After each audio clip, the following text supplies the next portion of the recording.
Okay, so here we are for Fourth and Gold, episode 11. Let's kick it off straight away, going into our performance of the week. I'm going to kick us off this week, and my performance of the week is a team that have been under a bit of pressure over the last few weeks. Then came off of a bye and had a total team performance in my eyes. It was the San Francisco 49ers. Started off the season comfortably the hottest team in the league. Looked good on defense, looked good on coaching, offense. There was no weakness in their team. Then they had a heartbreaking loss against the Browns due to a missed field goal. And things started to unravel. We had some injuries, a blowout in there, and just everything seemed to be going wrong at the wrong time, and not really the way you want to go into your bye. A lot of potential negative thoughts that could be sort of mulling over the players' minds, etc. I love what the GM did. Already had one of the best defenses in the league. Not going to accept that. That's not good enough. I want to be better. So he went out, and for the lofty heights of a third-round pick, managed to get Chase Young. Now, this guy's a beast. Obviously, a Buckeye from Ohio State. Him and Bosa, both at Ohio State, reunited in the NFL for the 49ers. And we already got to see a glimpse of what them two are going to bring with hardly any preparation against the Jacksonville Jags. And this isn't a bad team. They went into the Jags and beat them 34-3 in a complete team performance. I took some stats down. So the defense had 5 sacks, 10 quarterback hits, 2 fumble recoveries, 2 INTs, and that on top of that, they had a 90-yard touchdown that got called back because the bloody bench couldn't fucking stay off the field. Otherwise, it would have been another 7 points thanks to the defense and another 80 to 90 yards returning for them. Then you look at the offense. You have Purdy threw for just under 300 yards at 148.9 rating with an 87.8 QBR. That's out of 100. So he had close to, as close to perfect as someone like Purdy's going to ever get. Then you got Kittle going, which started to happen a bit more frequently. But again, at the beginning of the year, it wasn't happening too much. You had McCaffrey, who obviously catching it out of the backfield, rushing. He got Ayuk in the game, Deebo Samuel back in the game. Like, I'm not a 49ers fan, but you, Jay, as a 49ers fan, I'm sure watching that, the 3 weeks before the bye, all of them potential concerns or gremlins that might have been arising. That one game answered a lot for me, just from the outside looking in, because of every element, the coaching. You went over to the East Coast, which is not easy for a West Coast team going over to the East Coast. How many times have we touched upon it?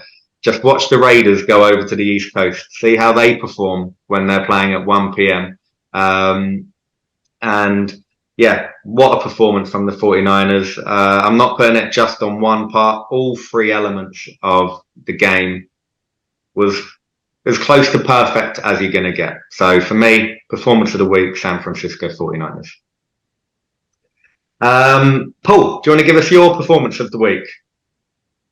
Yeah, I might be stealing this from Jay in advance of his turn, but I'm going to give my performance of the week not just to CJ Stroud, but to the Texans as a team. They went into Cincinnati, one of the hottest teams in the NFL at the moment, who are coming, or we thought they're coming. And Cincinnati, it's not that Cincinnati played badly.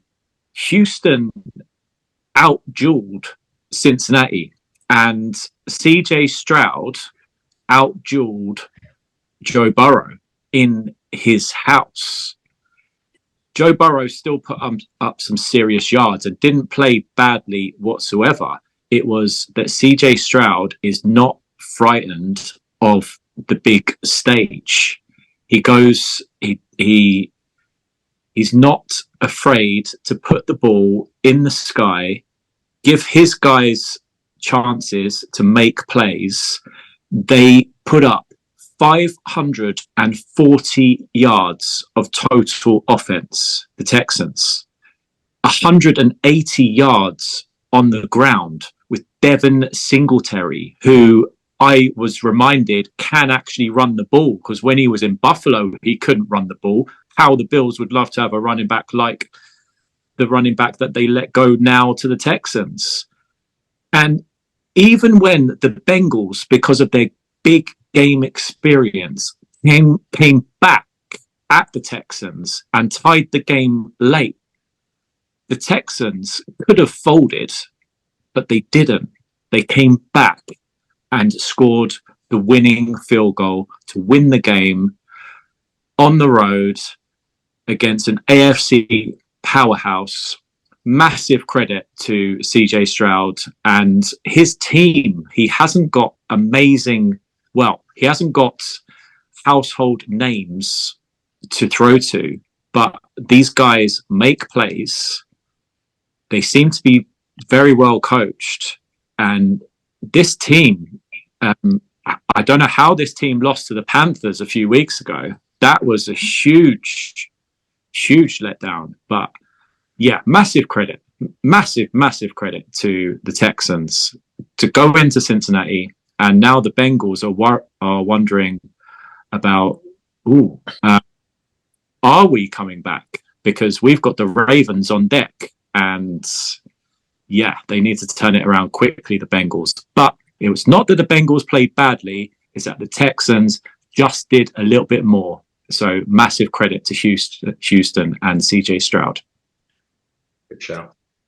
And Jay, what's your performance of week 10?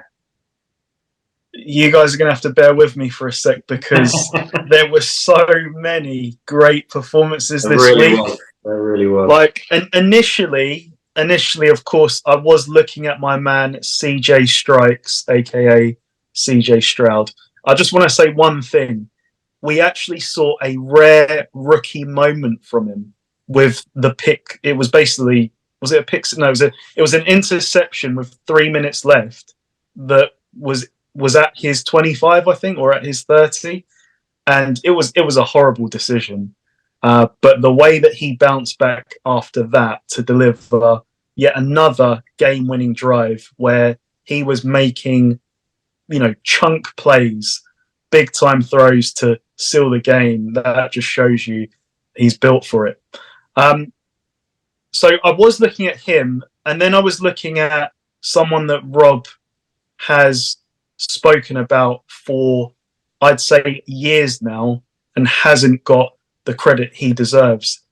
And I'm going to say it this way. It's Keenan fucking Allen. I mean, Jesus Christ. They are putting a lot on him, the Chargers are. And he is stepping up in the wake of injuries to people like Mike Williams and other receivers that can't step up. Man, he is delivering. I was so impressed with Herbert, but I was so impressed with the way that every time Allen's name was called, he was ready for it, and he delivered massive plays. Certainly wasn't their fault that they lost that game. But where I actually landed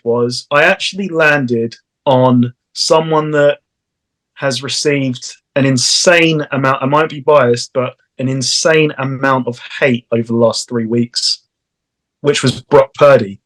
I mean, if you heard the way that Shannon Sharp talked about this man, you'd think that he was a bum. Like, I don't know what Brock has done to deserve it. I mean, by all accounts, this isn't an arrogant guy. This is a very sort of down-to-earth person. But, I mean, he played lights out. But I had to change my mind yesterday when I learnt of news about a certain individual that had to play with a broken shoulder and a high ankle sprain. And this is a very unconventional performance of the week, but it is going to my longtime man, Deshaun Watson. I cannot believe what he played through. And I was watching the film on Monday, and I was just like, wow, like this was just pure will from Watson, not knowing about the injuries. In the second half, he went 14 for 14 after having a horrendous start. I mean, he threw a pick six with his first pass of the game on a kind of screen that got, found out by the defender, tipped up, he caught it and ran it back. And then he was sort of like, I want to say 5 for 16 in the first half. It was ugly. Little did I know that at the end of the first half, Clowney sort of lands on his ankle, and that later gets diagnosed as a high ankle sprain. And he also takes another lick in the first half, and we learn that is a broken shoulder. In the second half, 14 for 14. And if you watch the game, it was just pure will. It wasn't pretty. It was ugly. It was the number one defense Ravens. Yes, they got a bit of fortune in the fourth quarter where Lamar threw the ball. It got tipped, pick six. Of course, massive moment in the game. By no means did Deshaun Watson win this by himself. But in the big moment, when he got the ball last, he's playing with a broken shoulder and a high ankle sprain. And my man made dots. He made lasers. He made runs. Just pure will to get them to victory. And it's the first time when watching it, I sort of said, I actually believe that Deshaun Watson can come back now. And sadly, he's out for the season. So I had to make a point to just talk about my man one last time this year. Performance of the week, more for clutchness and toughness, goes to Deshaun Watson. Love it. Yeah. Gotta love how he gutted it out as well. How many quarterbacks would have just gone off at the end of the first half? I don't fancy playing against this Ravens team in the second half. And his toughness got questioned 3 weeks ago. I would argue it's actually the opposite that's the problem. He doesn't know when to say no. Like he's almost allowing himself to get injured to a fault. So when he comes back, that's one thing that Deshaun Watson has to do. You have to protect yourself a little bit more. Please. We want to see you. He said in the press conference that he'd play this week. He said he'd take injections, but he was told that if you take another hit, your shoulder could fall apart. Compare that to a certain Jay Cutler. There's a broken nail and he can't play. It just shows how much someone wants it and someone doesn't. But awesome. So that's the performances of the week. So to start off with, step it up for last week. This might be a little bit biased because the Ravens lost me my bet last week, but it has to go to the Ravens offense. And Lamar Jackson, I'm putting a lot of this on you, even though it isn't all your fault. But at the end of the day, this isn't the first time he's thrown a pick in the fourth quarter when the game is on the line. We all know Lamar Jackson, talent-wise, is up there in the upper echelon of NFL quarterbacks. So we need to treat him as quarterbacks in the upper echelon.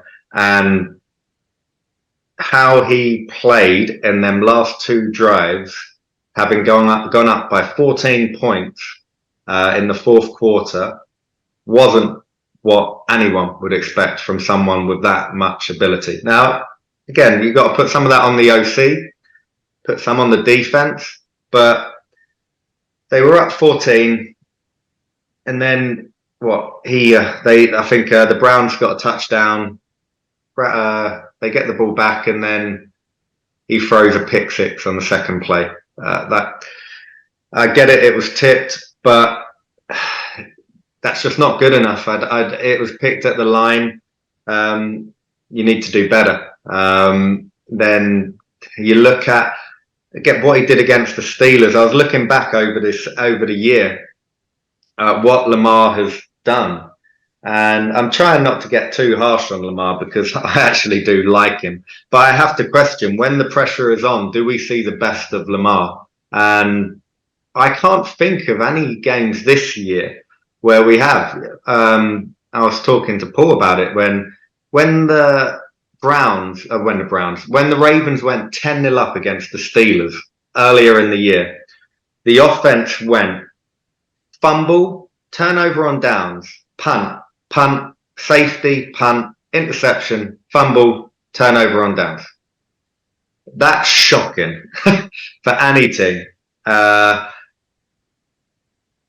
I'm pretty sure if that was Mahomes or if that was Allen, we would call it for what it is. I don't think that would happen with Mahomes, or Allen maybe at the moment. But again, that's mostly because Allen doesn't have enough around him. I think Lamar has other stuff around him that can be used. Some other stats that I was quite shocked with this week is that Lamar Jackson's got the same amount of touchdowns as Mac Jones. Now, you look at Mac Jones' season this year, I wouldn't exactly class it as electric. So that's something where I'm like, right, I want to see more from you, Lamar. I'm the first one, as with you, both of you as well, to sing your praises when they played the Lions and they absolutely hammered them. But the Ravens should have won that game, just as they should have beaten the Colts, just as they should have beaten the Steelers. Now, is this because they feel the games are won? I don't know, but one thing I've noticed about the offense all year, especially that Colts loss, they just seem really, I don't even know if lethargic is the right word, but complacent. Like these fumbles that are just the worst times, turnovers at the worst times. That pick six against the Browns couldn't have happened at a worse time in that game, because that just got the full momentum going for the Browns, and they couldn't stop it in the end. The Browns offense got into the flow, and you know what it's like as an athlete. When you get into that rhythm and that flow, you're continuing to go. It's very hard to stop. So, yeah, he's had 10, he's had as many turnovers as he has touchdowns this year, Lamar Jackson. So for me, I have high expectations. What I saw at the weekend wasn't what I expect to see from someone with that ability. I'm not putting it all on him, but for now, he's the one I'm picking on. But for him and the whole offense of the Ravens, you've got to step it up. Because you're a team that you could argue should be the number one seed in the NFL if you want to look at the number one team. But right now, when the pressure's on, come playoffs, fourth quarter, can I trust this offense to execute? Now, I know for a fact I would much rather have Patrick Mahomes, even though he's got less around him than Lamar Jackson. And I'm talking about the whole team, just the Kansas City Chiefs in the fourth quarter. Give me that. And yeah, that's my step it up. Paul, what's your step it up for week 10? I don't want to beat up on a bad team, but I'm going to beat up, and I'm going to say the New York Giants. They've had back-to-back weeks against the Raiders with a rookie quarterback, where the Raiders just wanted it more. Scored 30 points on the Giants. And now against the Cowboys, we all expected them. I think we all picked the Cowboys to cover that huge spread, and it wasn't even close. The Giants got some garbage points at the very end. They lost 49-17 to the Cowboys. The Cowboys put up 640 yards of offense. That's college stuff. Like, at what point is it your personal pride, like with the Giants players on D, that they need to do a better job as professionals of, like, just simple cover, tackle, know where you're supposed to be, that kind of thing. Like, I can't say that a team can give up 640 yards of offense and that they're putting everything into that game. I think they've quit.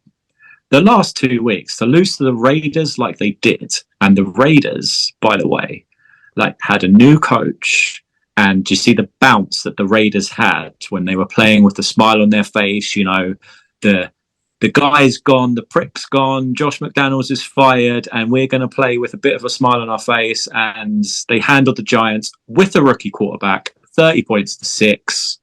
The Giants have a rookie, the Raiders have a rookie, but you can't coach effort. And against the Cowboys, I don't know how much effort this team are putting in, because to give up 640 yards, like I said before, I think that's college stuff. I think they're on the fast track to the number 1 pick. Kyler Murray's back in Arizona. They're going to win some games now. The Giants, I mean, just as professional football players, you've got to do a better job just for your personal pride, because if they do get the number 1 pick, these players might not be here. These players on defense. 2 weeks ago, they played the Jets in that rainstorm, horrible game. It was a very, very low scoring game. The Jets only gave up 16 to this Raiders team. You gave up 30 and looked a lot worse. Apparently, the Giants did have a good D. I don't see it the last 2 weeks. You've got to do a better job. So, Giants defense, sorry for beating up on a bad team, but you've given me no option. I think that franchise is one that they are in an absolute mess. There are so many needs that team or so many holes that team needs to fill to get competitive. Like, it almost feels like as soon as they put Jones onto that contract, like the rotting started to expand from within, and it's like something now that can't be stopped. This team is going to be poor for years until that contract can get wiped off, because I would rather have Dobbs than Jones. No brainer for me. What would the salary difference be? Probably about 1/10 of the salary, if not less. Wouldn't want to be the Giants GM well, you probably won't be the GM for very long based off of what we've seen. If wanted to win, then, you know, like Florio said this, I completely agree with him. Why were the Vikings allowed to trade for Josh Dobbs? Why did other teams around the league, you know, your Giants and your Raiders and these sort of teams, well, the Raiders might have stumbled across something in their rookie, but the Giants, I mean, if you're trying to get the number 1 pick, then you don't make that trade. But if Josh Dobbs is on the market and you have to give up a 6th round pick in exchange for Josh Dobbs, you do that. Where did he start? Where did he start at the beginning of this year? Cleveland. They could do with Josh Dobbs right now. Yeah, and we'll see. We might see that this week with Dorian Thompson-Robinson, who's going to get the start against the Steelers. Yeah. He was terrible against the Ravens earlier in the year, so we'll see if he's made any improvements. That is a tough baptism of fire, though, as a rookie. And what was it, week 4? I think it was. So hopefully he's learned from that. But yeah, it's not an easy one to come into this week either against Steelers. TJ Watt coming in and Hayward, etc. So that's thanks for that, Paul. And Jay, you'll step it up for week 10. Just to go back to Paul's one very quickly, I'm going to make a prediction for you. It's very bold.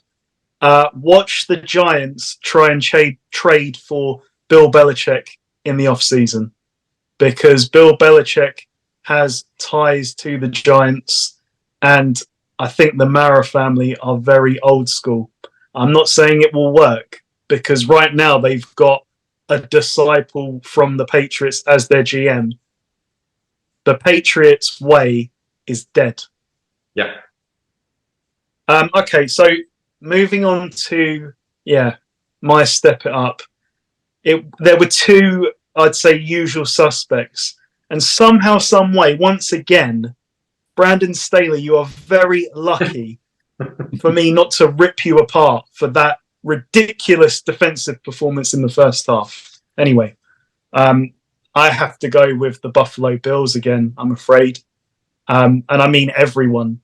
I'm going to start off with Josh Allen because maybe my critique is a bit biased, but again, all I've heard all week is he is the problem. He's a turnover machine. It's all his fault. So we're going to start with his errors, okay? So, yeah, he had 2 interceptions, but I'm only going to fault him for one of them, and it's the one that came just before halftime. A lot has gone wrong in this first half. There's probably 30 seconds left, and I think Denver are up 4. Now, Allen, he forced one. He forced one to the sideline, and it's a bad decision. You're down 4. You're not in a hole, really. That's not the time to do that. Luckily, I think Denver walked away with 3. So they go in at half, 1 score down. But the point is, you could have just gone in down 4, less than a score. So I'm going to hold you to that one. In the second half, the Bills the pendulum swung. It was in their favour. The game was tie. I think this is sort of near the end of the third quarter. They're at midfield, and you're thinking, the game's turned now. It was basically a muffed handoff to James Cook, and it was Josh Allen's fault. It's just these tiny details when you've had such an unclean game as a team. For that to happen, the pendulum then swung back the Broncos' way.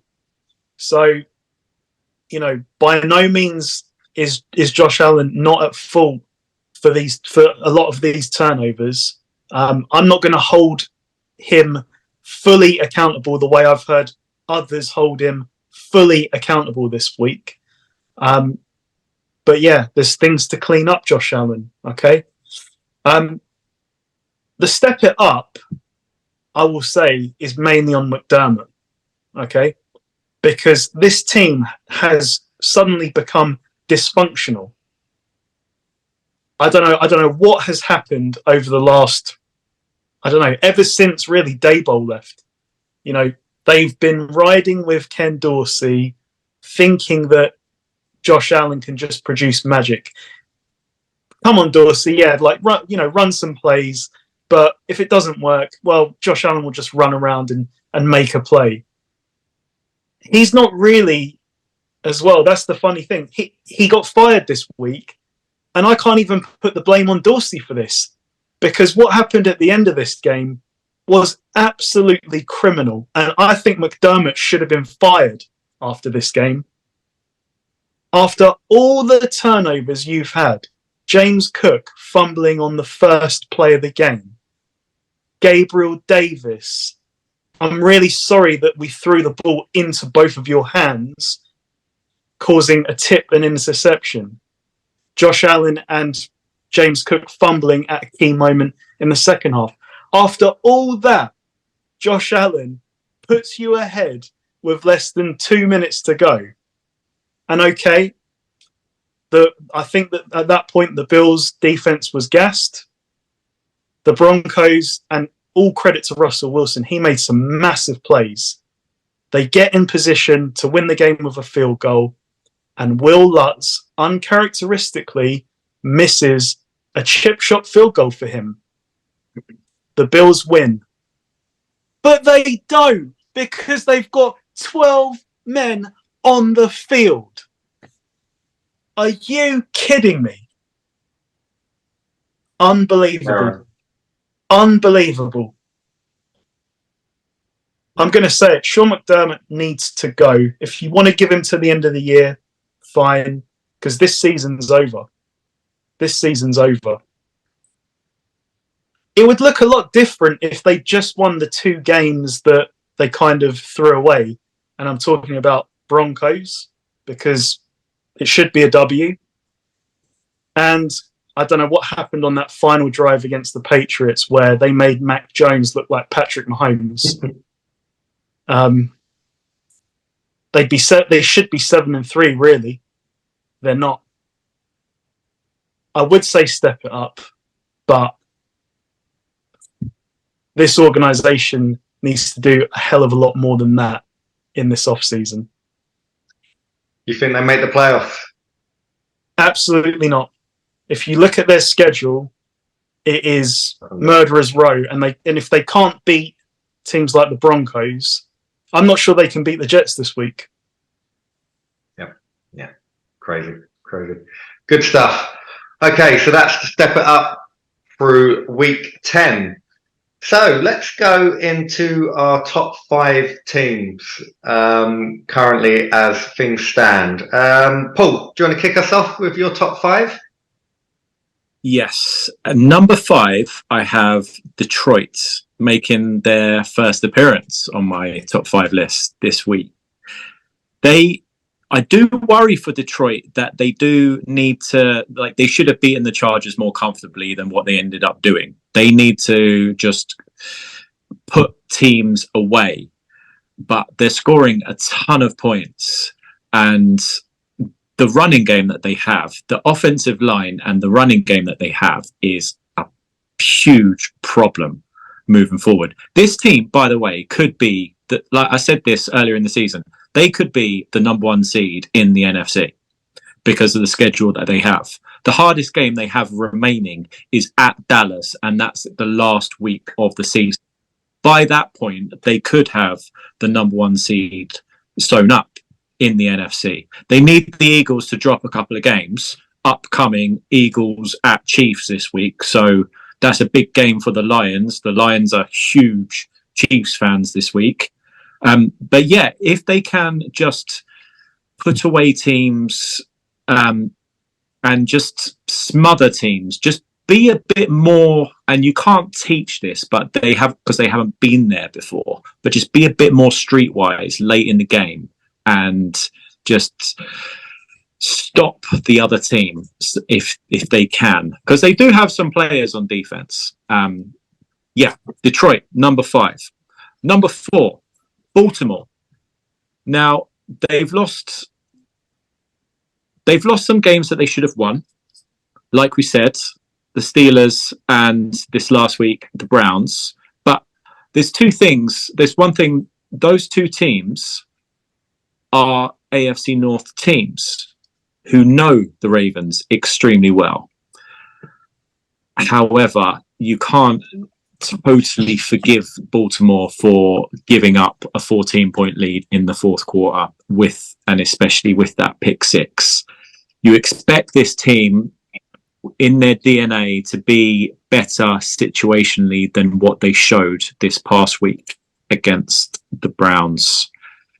But when they get it together, they can absolutely butt whoop teams, as we've seen earlier in the year with the Lions, the Seahawks, the Browns in round 1. I know that was against Dorian Thompson-Robinson, but if they get it together, then the Ravens, if they put in an all-around performance, they can make the Super Bowl from the AFC. So they're my number 4. Number 3, climbing, San Francisco. They had a little blip. However, they have now got back Trent Williams, Deebo Samuel, and that makes a world of difference to this team. They absolutely smothered the Jacksonville Jaguars. We were worried, well, Jay was worried, I wasn't worried, about the Jaguars and their passing attack this game. Well, there's one thing that will stop a passing attack. It's a pass rush that contains these guys that they have on the D-line. Huge problem. And Trevor Lawrence couldn't set his feet to throw the ball. That's how you stop this passing attack. And everything goes from watching the game, everything goes through like this running game and Trent Williams. It's almost unfair, him pulling and blocking linebackers and safeties down the field, creating huge holes for McCaffrey and Deebo Samuel running free is almost unfair. But yes, the 49ers are back. They're my number 3. Number 2, Kansas City. They are doing it, and I don't even know if they know quite how they are doing it, and they're putting together the wins, but they are putting together the wins because they've been there, they know what to do in the moment. And as I said previously, their defense is really, really well coached. They don't give up huge plays like we saw against the Dolphins. They just put you in tough situations and dare you to beat man-to-man coverage, figure out where these blitzers are coming from because they're very well disguised, and they have an absolute genius at quarterback who can handle most situations that are thrown at him. And my number 1 team in the NFL, predictable, but they've got the best record, and I think they're the best all-around team, is the Philadelphia Eagles. They're just so hard to play against. They are a hugely physical team. O-line, D-line, running game, 4th and 1's not a problem, 4th and 2's not a problem. Situation, they know what to do in the moment. Like against the Cowboys are going to go down and win the game, and they'll force you into a penalty, and then they'll sack your quarterback, and that's game over. Dallas really should have won that game. That's the difference. Philadelphia been there, know what to do. Dallas are the pretenders. Philadelphia, they're my number 1 team. But number 1 plays number 2 this week. Eagles, Chiefs, huge matchup. Can't wait to see that one. What a game. Nice one. Thanks for that, Paul. So, going with my top 5 right now. Surprisingly, I'm going to keep this team in my top 5, and that is the Cincinnati Bengals. I didn't completely like how they played at home to the Houston Texans. But when I look at it, they didn't have Hubbard, who's a huge part of their defense. They didn't have T. Higgins, who's obviously, that's not someone that you replace on the outside. After the first drive, the Bengals basically didn't do anything for the rest of the half. They sort of figured it out to some extent in the second half, but it still wasn't great. 2 very unexpected turnovers by Burrow at the worst times, like in field goal range. I think both of them were, if I remember right. So that game could have been very, very different. And I looked at it as, right, you add Hubbard, you add Higgins to that, and Burrow won't make them same turnovers again when it matters. So I'm keeping them in at number 5 just because I just like the team. And I think a lot of things went right for the Texans. And they were playing against a quarterback that everything is going right for. Honestly, if I wouldn't be surprised if you see him walking on water at the moment. Like he just seems he can do no wrong. But they had the opportunity to go up by a field goal or a touchdown, the Bengals having tied it up. And I thought they were actually going to win the game when they tied it up and then got the ball back. But credit to the Texans, but I'm still going with Bengals as my number 5 team. My number 4 team is the Ravens. Quite a big drop for them based off of where they've been the last few weeks. They have to still be in my top 5 because they are a complete team, and on their day, they're a match for anyone. The only reason they're dropping to 4 for me is just my concern of when it is in crunch time, will they pull through? But with all due respect to the Lions and to the Seahawks, they're not at the level of Super Bowl contenders. Smashing them too, it's a good win, good result, but that doesn't make you Super Bowl contenders for me. And again, it's about doing it when it matters against a Steelers defense who are used to playing against you, or the Browns or the Bengals. these tough games where when you've got the ball, every drive matters, if every point matters.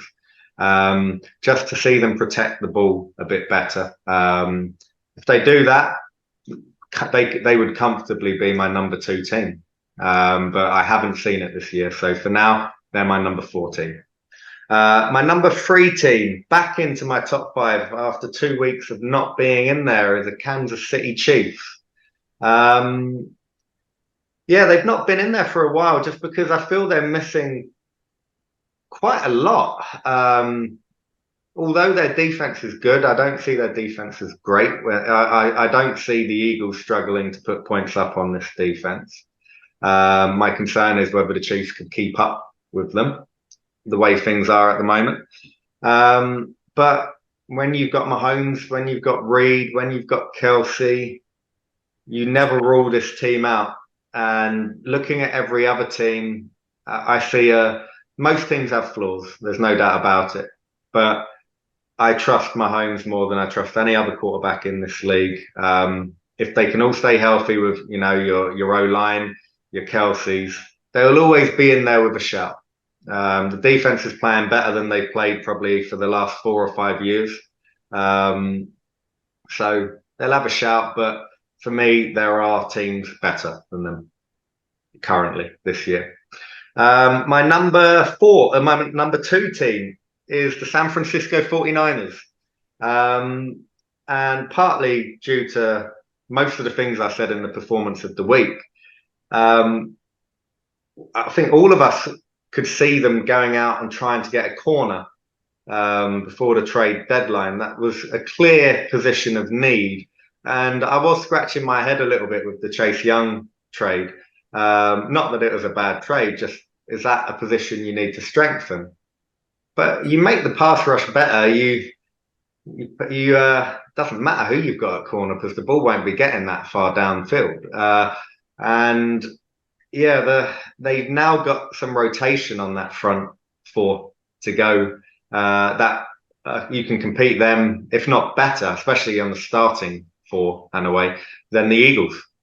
Eagles probably have a bit more depth, strength and depth, but that starting 4 is every quarterback's nightmare. I'm sure Trevor Lawrence is still having nightmares about Bosa and Chase Young, waking up with the cold sweats at night. It's they're a team that if they stay healthy, they should be a Super Bowl in the Super Bowl. Whether they win it, I look at them and I compare them to the Eagles, and I just see more on offense for the 49ers if they stay healthy. And that's a huge if. Trent Williams has a record of going down, unfortunately. Deebo Samuel, it's happened a few times over the last few years. McCaffrey, you're always concerned just due to the amount of times he touches the ball in a year. It's just at some point you break. And when that happens, Purdy's my one question mark. Not that he's not good. I've actually been pretty impressed with him most of the year. He had a couple of bad games, but tell me one quarterback this year who hasn't had 1 or 2 bad games. I include Mahomes. I include Allen. No one's really blown the league away this year at quarterback. Purdy has done more than enough for me. So if they stay healthy with that O-line, Paul touched upon with the run game, right? That just gives Purdy more time. They've got Jennings, they've got Ayuk, they've got Debo, they've got Kittle, McCaffrey out the backfield. Even the fullback was catching passes last week. Everyone gets involved. And one thing Shanahan is amazing at is creating mismatches. And I believe I know he's got enough to get them there. And I'd love to see him actually get them over the line because it's a franchise that deserves to win another Super Bowl. It's got a great tradition.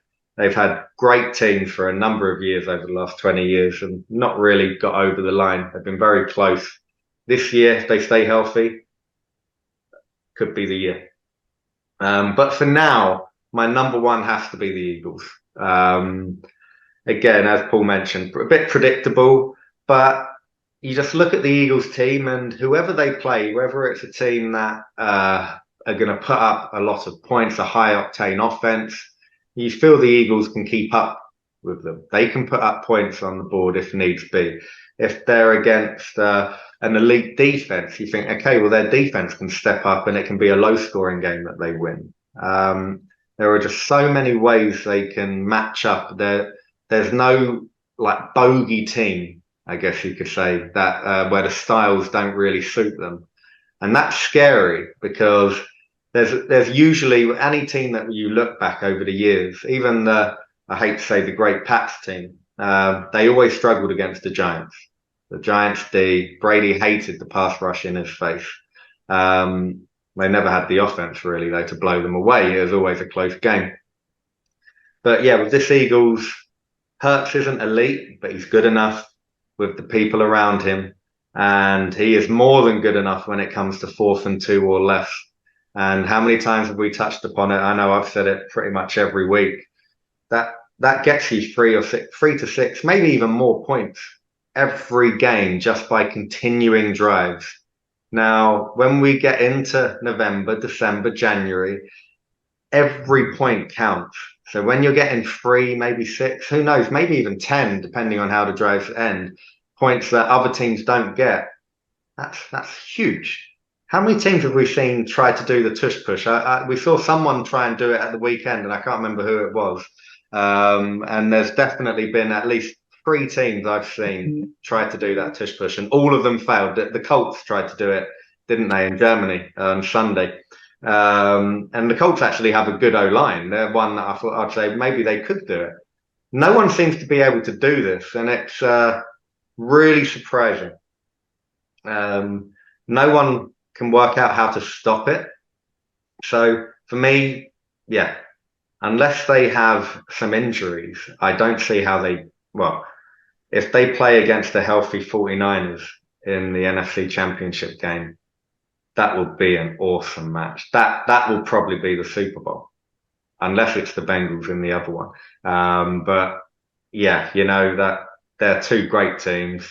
I know you have some concerns, Jay, about Eagles playing against the 49ers, but if it does happen, I pray to God that both teams are healthy, and that'll probably be a game for different reasons that will be up there with the great Seahawks 49ers games, going back 10, 15 years ago now. But yeah, that's my top 5. Jay, do you want to give us your top 5? Yeah, so I had quite a bit of struggle with 3 teams fitting into 4 and 5. So the team that is going to miss out is going to be the Cincinnati Bengals.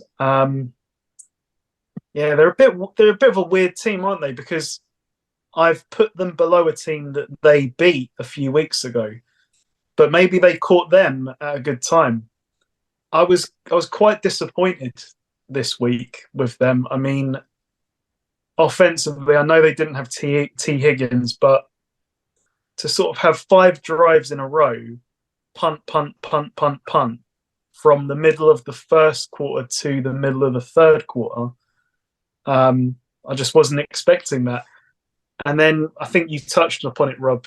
Burrow's 2 interceptions. I mean, I think the first one he just missed, and everyone's going to miss a throw here and there.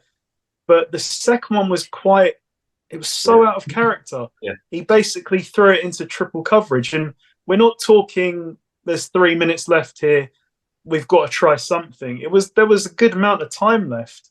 I know you're down 2 scores, but that's not the way to go about it. And what I would say is they probably should have won the game. They wouldn't have deserved it. And at the same time, the Texans really should have won by a lot more, but they let them back in. I think the biggest disappointment will come at the doorstep of Tyler Boyd, who dropped the game-winning touchdown. T. Higgins isn't playing. They're clearly going to try and re-sign T. Higgins. This was kind of your moment to sort of give them a question mark and say, you could probably re-sign me for less because I can step up and do the job. This audition failed for that young man. it's still a great team. Burrow made an incredible throw to Jamar Chase. I do expect them to return, but they're not in at the moment. So at number 5, it's the Detroit Lions. They're going to have a problem this offseason because I think there'll be a number of teams queuing up for Ben Johnson, their offensive coordinator. This scheme, okay, you do need the talent to run the scheme, but it is a devastating play-action scheme. If you can't stop the Lions' run, you are in big, big trouble. And now that the emergence of Jahmyr Gibbs, I thought I'll give it the benefit of the doubt. On his first week, he ran all over the Raiders. I was like, okay, great performance, but it's the Raiders. You could probably say the same thing about the Chargers, but that's 2 massive, massive performances now. That really sets the tone for the team. They've just got weapons everywhere now. I mean, David Montgomery, it was an embarrassing defense for that 75-yard touchdown, but it was still a hell of a run. He still took what was there, a 75-yard touchdown.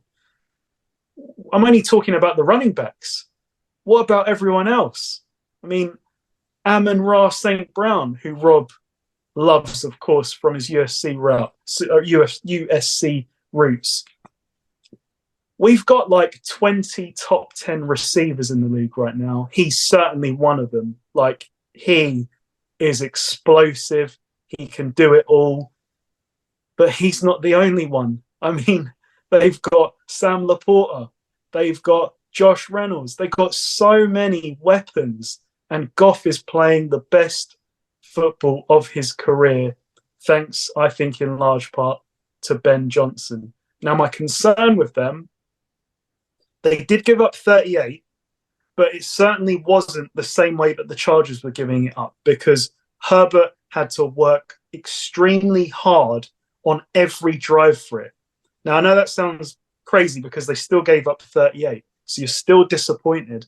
But at the same time, you're not going to be facing Justin Herbert every week. You're not going to be facing Keenan Allen every week. There does need to be an improvement. I'm not yet convinced there will be a significant improvement enough, which is why it's holding them back at 5 at the moment on the defense. But I'm really impressed with this team, and this is not a team I want to see against in the playoffs, no doubt. At number 4, it's the San Francisco, or shall I say my San Francisco 49ers. Great bounce back win. We saw what they look like when they are fully healthy. The question is, can they stay fully healthy? That's the big question. I'm not sure, which is why they're at number 4 for me, because it only works if everyone is healthy. I said it last week, the importance of Deebo Samuel. He may not do that much in the game, but he's being accounted for. And if he's being accounted for, others are going to eat. And it was quite a meal on Sunday on offense and defense. Everyone pretty much evenly produced. Deebo had a touchdown. Carl Juszczyk had a touchdown. Ayuk had a touchdown. And Kittle had a monster touchdown with one, probably Purdy's best throw of his career. He pump faked. He was then off balance. And for the first time, really, I saw a throw with velocity. That was a great throw from Purdy. Defensively, this is a monster. I was laughing today at just the thought. The Commanders really gave us Chase Young for a conditional 3rd pick. Okay. Rob said it. The rotation is there. You're starting 4 of Chase Young, the Gravedigger, who Paul has asked to step up, and boy, did he step up this week, Javon Hargrave, Eric Armstead, and Nick Bosa. Behind that, you've got Randy Gregory, Javon Kinlaw, who is a former first-round pick, and Drake Jackson. That is a very, very scary rotation on the defensive line. There's some big games coming up. What's your schedule like, Jay? We've got Buccaneers next. You might remember last year we absolutely decapitated the Buccaneers. So we'll see what happens this year. They've got a better quarterback this year, so we'll see what happens. But then it's Eagles, Seahawks, and Seahawks again. So we'll see. At number 3, I've got the Ravens. What a frustrating team this is. They are 6-3. They should be 9-0. In the division, they are 2-2. They should be 4-0. But as the song goes, shoulda, woulda, coulda are the last words of a fool. What is going on with this team? They have outplayed it's a bit like the opposite of the Steelers. They've probably outgained every team, but have somehow lost those 3 games. And there's no excuse, like you both have said. They had a 14-point lead. I think that to me, I feel like the pick 6 was just really unfortunate. I'm not going to hold that on Lamar because that ball could have bounced anywhere, and it just happened to bounce to the Browns. On the Browns' final drive, the first play, Deshaun Watson gets levered in the back and fumbles it. The ball bounces to a Browns offensive lineman. It's just one of those things, I think. But they still, 14-point lead, unacceptable for this team, who again they were up maybe like by 9 against the Steelers in the fourth quarter, 10. and they fuck up a punt. When have you ever heard of that with the Ravens? And that's John Harbaugh's specialty. He comes from special teams. He must have been livid after that one. And then the Colts, they force a safety on Minshew. They get the ball back with 2 minutes left with a 3-point lead. How do you lose that game? Difficult one. They are at 3, but they're going to have to, I guess, step it up to stay there. But I'm going to keep them at 3 because they have been the better team in all 9 games. They should be 9-0. At number 2, they didn't play and they've risen. It's the Kansas City Chiefs. I just like you guys said, I think I trust them. I don't rate their roster overall. I don't think it's a top 5 roster. They've got the best quarterback in the game. Someone that I keep saying I probably will name as the best quarterback of all time one day.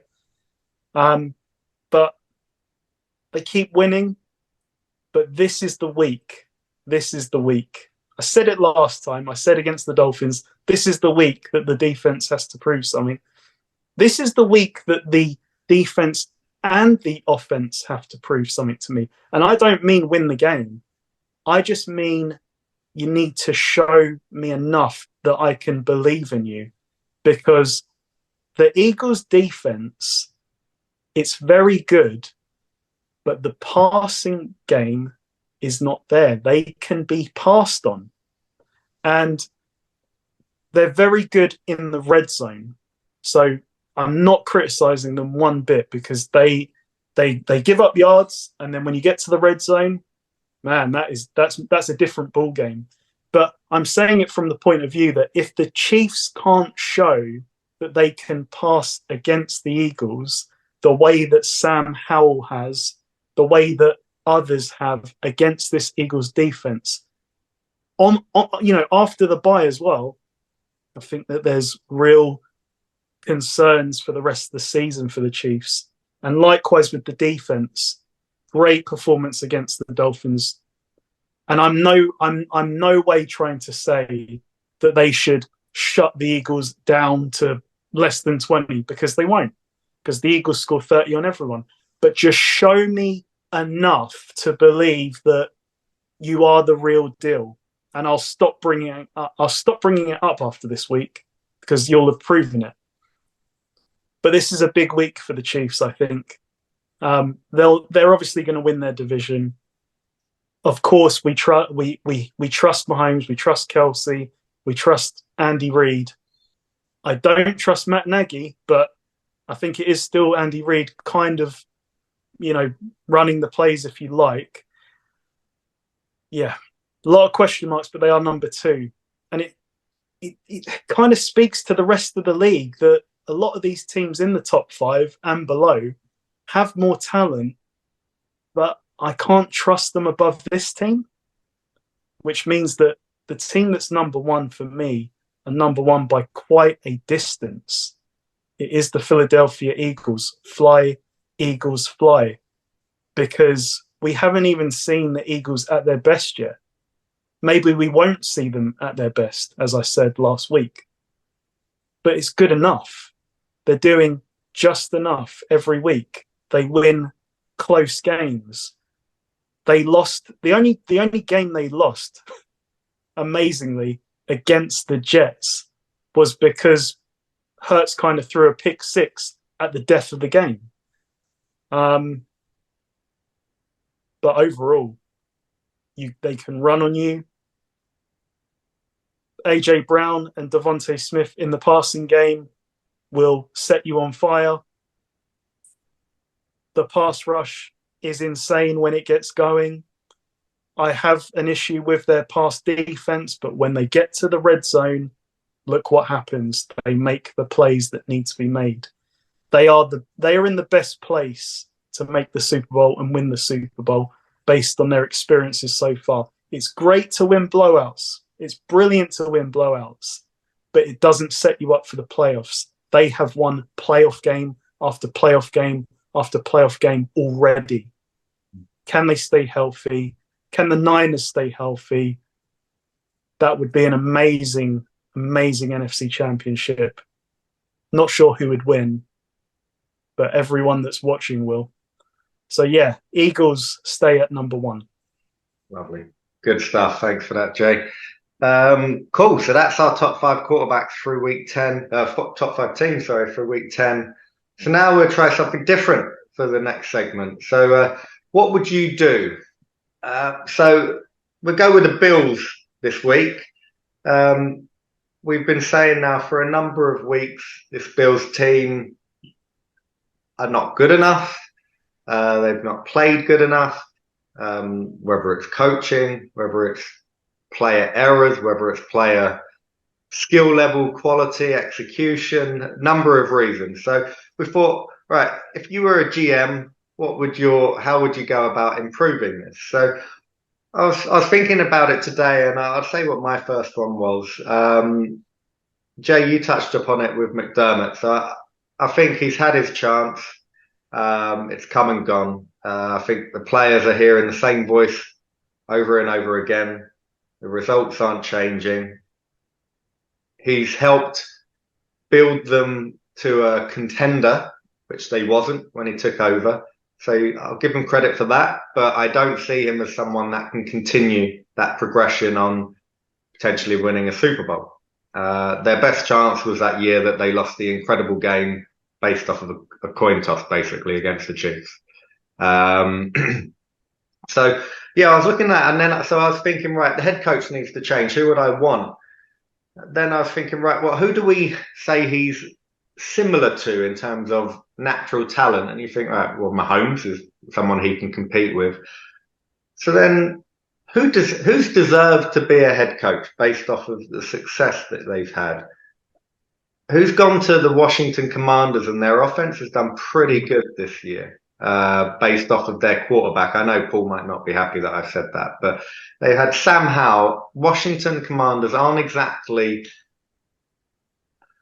elite at the offensive position. I think Eric Bieniemy has quietly done a very good job at the Commanders offensively. I think he done a great job at Kansas. Now, Reid might have done a lot of that, but how good has the offense looked since he left? Not as good as they did when he was there. So how much of that was him and Reid together? Again, this is I don't know the answer to this, but they're questions that need to be asked because Nagy's gone in there. Well, really, it shouldn't be any difference offensively if it was Reid calling all the offensive plays. So I think if Bieniemy went in there, I think he's got the experience. He's won multiple Super Bowls with the Chiefs. Can know as much as you want about this game, but being able to say to players, experienced players who haven't won it, that do win it, that do want to win it, actually, this guy knows what he's doing. He's been there. He's experienced it. He's got players over the line. He knows how to look after and scheme plays for Mahomes. I'm pretty confident he'll scheme up some pretty cool plays for Josh Allen and that offense. I think that would be a quicker fix than trying to blow the team up, because I don't think the team needs to be blown up. You look at the individuals, yes, there needs to be some additions. They need to draft well this upcoming draft, no doubt about it. But if you got a really good coach there that can actually coach the players up, because it almost feels like the players are being coached down right now. They're not going up, they're going down. Allen has been like this now for what? Over 12 months. Not all on Allen, but he's not at that elite level that we saw, 2 years ago in that playoff game and that year. Still got bits here, bits there. Miami earlier this year, he was elite. He was incredible. And a few other games this year. So he's got it. You had a Juju Schuster-Smith, for example, as your number 2. I think Gabe Davis is more than good enough for a number 3 role. I know he's not your favorite player, Jay, but you have him as your number 3. And again, that's a pretty good offense with Diggs, and Kincaid ain't a bad tight end either. You look at some of the tight ends, there's not many elite tight ends in the league this year. There's literally probably 2 or 3 that it will come to your mind straight away. The defense, they're not great, but they're not terrible either. So every part of their team, I just feel, there's a few additions, a good draft, a couple of good pickups in free agency this year with a different coaching voice talking to them. I think it could be a lot easier than what everyone thinks. That's my initial thoughts on this offense or on this team. Jay, I'm sure you've got a few ideas on this. What would you do? I think you made some really good points, Rob. I agree with the defensive point. They're not elite, but they're not bad. They're they're not the Eagles, the 49ers, but they're pretty good. The problem stems on offense, and I agree. I would have to say goodbye to Sean McDermott. He's done a great job to get them where they are, but he cannot take them to that next level that they need to get to. I would go in a slightly different direction, a bit risky, but the man that I would look to hire would be Ben Johnson from the Detroit Lions. Paul, what have you moaned about all year with the Bills? They have no run game. Give them a run game and give Josh Allen play action, like play action slam dunks. I mean, Goff's made a lot of great tight window throws, but for the most part, he's throwing to wide open receivers. I think that in modern day NFL, if you've got a superstar quarterback, you have to pair him with an offensive-minded head coach and hope that you can build something for the next decade. How long have Andy Reid and Mahomes been together now? This is year 6. Long may that continue. That's not the problem in KC. Jay, can I just say to back up the point that we think of the NFL now as being that it's this high-flying passing. And to some extent it is. However, the defenses in the NFL have kind of caught up with that in the last year or so. Yep. The top offenses in the NFL are based and predicated off the running game. And guess what? Buffalo have absolutely zero running game. Josh Allen is their running game. So yeah, just you need to see what's happening in the NFL. They say it's a copycat league. Well, Buffalo ain't copying anybody. It's like, we're doing our thing. Well, how's that working out for you? That's why they're not in anyone's top 5, and that's why Eagles, 49ers, and the Ravens are in all of our top 5, because they can run. Those 3 teams you just running game comes first, and then the pass comes after. But it's all the run first. 100%. The only other point I'm going to make, and this may be a controversial one, say goodbye to Stephon Diggs. You're paying him like a true number 1 receiver, and while he's productive, the baggage that comes with him, he is not worth the price tag that you are paying him. Go and get, it's a tough job, but it would mean that you'd have to go and get another number 1 receiver. I don't know who's out there. Devontae Adams may be available. Who knows? Maybe do a swap. You can have Diggs. We'll take Adams. But for me, as good as Diggs is, he lets you down in big moments, and he is a nightmare off the field. Kincaid, impressive. Shakir as a number 3 receiver, perfect role. They do have pieces. They definitely do have pieces. I'm sure James Cook, in a scheme that is run-friendly, can thrive. What's their line like? I've not watched many of their games all the way through. Have they got a good O-line, or? I mean, the Patriots had Allen running for his life, so I don't think that's a good sign. But again, is it the O-line, or was it Ken Dorsey's offense, where they, like you said, they've been coached down this year. Awesome. I would say that the points of emphasis: fired McDermott, hire an offensive-minded head coach. I would say Ben Johnson, and probably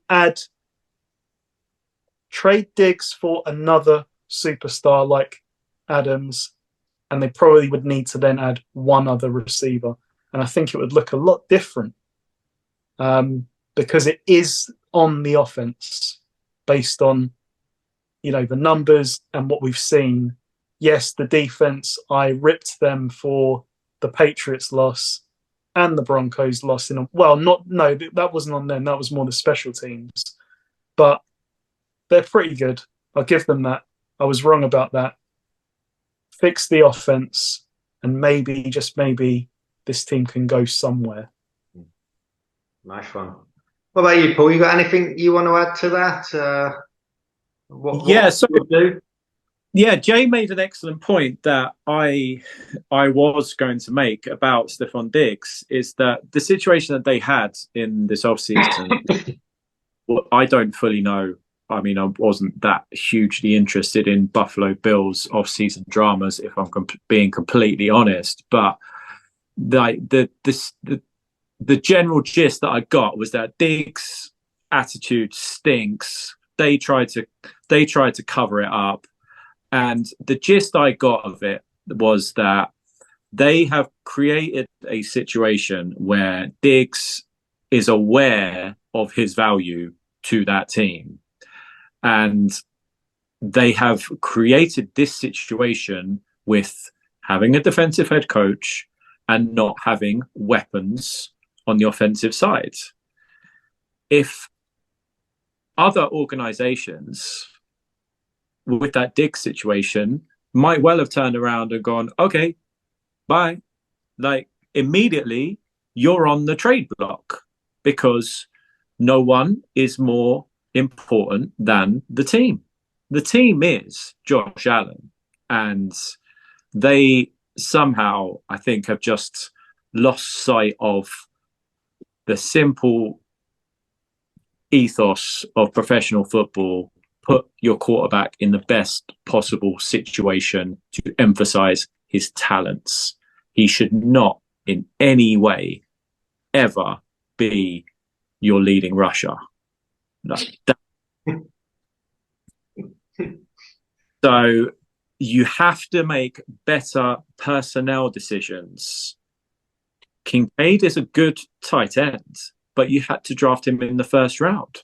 Who were the weapons, the offensive skill players that were available this offseason, and even just now at the trade deadline just gone past? They've been aggressive in the past and gone and got Von Miller, but Jay's friend Gabe Davis as your number 2 receiver ain't going to get it done. It's just not getting it done. And the ball hit him here. The ball hit him here. Yeah, just not getting it done. And you've created this situation, Buffalo. Stephon Diggs should have been out of the door this offseason, because guess what? He's going to be a free agent this offseason, and you're going to get nothing for him because you think he's coming back. Nope. You see what his brother tweeted in the game? Ridiculous. Trevon did, what was it, 14 get up out there. Yeah. So he's clearly been talking to his brother. He wouldn't have just tweeted that out of the blue. He said bro only went off when Diggs got there, but bro only got all pro when he went to Buffalo. Yeah. I mean, now you look back on they traded. People said at the time that it was a win-win, the Vikings, Bills, with that trade. Well, the Vikings ended up with Justin Jefferson, and the Bills ended up with Stephon, who's going to walk. He's going to walk at the end of the season. And then Buffalo, it might be a blessing in disguise for Buffalo because no player is bigger than the team. Let him go. Well, you've got no option. He's going to go and start over. This is so I've heard. You guys are more all over this than I am with the college upcoming. This draft is apparently very heavy with wide receivers, even more so than the draft 2 years ago. So, yeah, let him go. Start again. Get some receivers. Get some weapons for Josh Allen. Get a running game. Yeah, go and get Ben Johnson. You should have got Bieniemy before. If you couldn't, you've missed that train with Bieniemy. Who are the defensive head coaches in the NFL who are at the very, very top of the league? Tomlin. Yes, and do we say Harbaugh's a defensive coach? He's a special teams guy, isn't he? He's a but special coach. Yeah. He's always had good defenses. So, and that's it. Tampa Bay coach, I can't remember his name. Oh, Todd Bowles. Todd Bowles. Yeah, he's not on their level. No, not at the top table of the NFL. No. But defensive-minded, good coach, but not at not Tomlin Harbaugh level. No. Yeah. So the Bills start over. Coach, personnel, weapons, scheme. Yeah. Just over. You got the quarterback, so you're a lot further ahead than some teams. And just admit the mistake with Diggs. Just let him go. Yeah, definitely. Can I just add one other thing that I forgot? I do think Josh Allen has to change one thing, and I know how important it is to be liked and for your teammates to be behind you, but he's too nice. Yeah, it's always his fault. He'll always put his hands up and say it's my fault. Being a leader is also about having the difficult conversations to sort of get people up. Michael Jordan is probably an extreme example, but he would not be taking what some of these players are giving him. So there is a part of that for Josh Allen to learn as a leader. You can dig a few players out sometimes. We're not telling you to go nuclear like maybe Aaron Rodgers would on the field, but you've got to be able to say, "Come on, guys, step it up." And I don't feel like he's quite willing to do that. You have to be held accountable. You have to be held accountable. You mentioned it, Jay.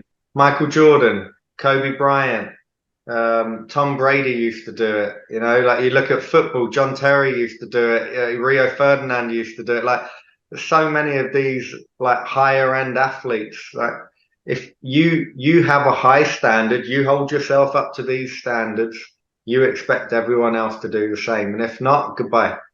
That's right. And you know what I was thinking? You're like, maybe I'm wrong here, but off the top of my head, like you look at, say, the Chiefs, Mahomes is the leader on that offense. But on the defense, they've got Chris Jones. He's the leader on that defense. Who would you say is the leader on the Bills' defense? No one stands out to me that is the person who is the leader, who can make a play, who can change a game on his own. Is there someone that I'm forgetting, I'm missing? Yes, they've got some good players, but no It's one. meant to be Matt Milano, who's He's injured. out for the year, isn't he? And that is another thing to remember. Milano and Poyer's out for the year, isn't he? As well. They are missing a couple of huge pieces on D. For them, yes. Yeah.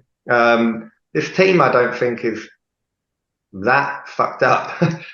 Get a good coach and a good draft, and this team can be competing next year.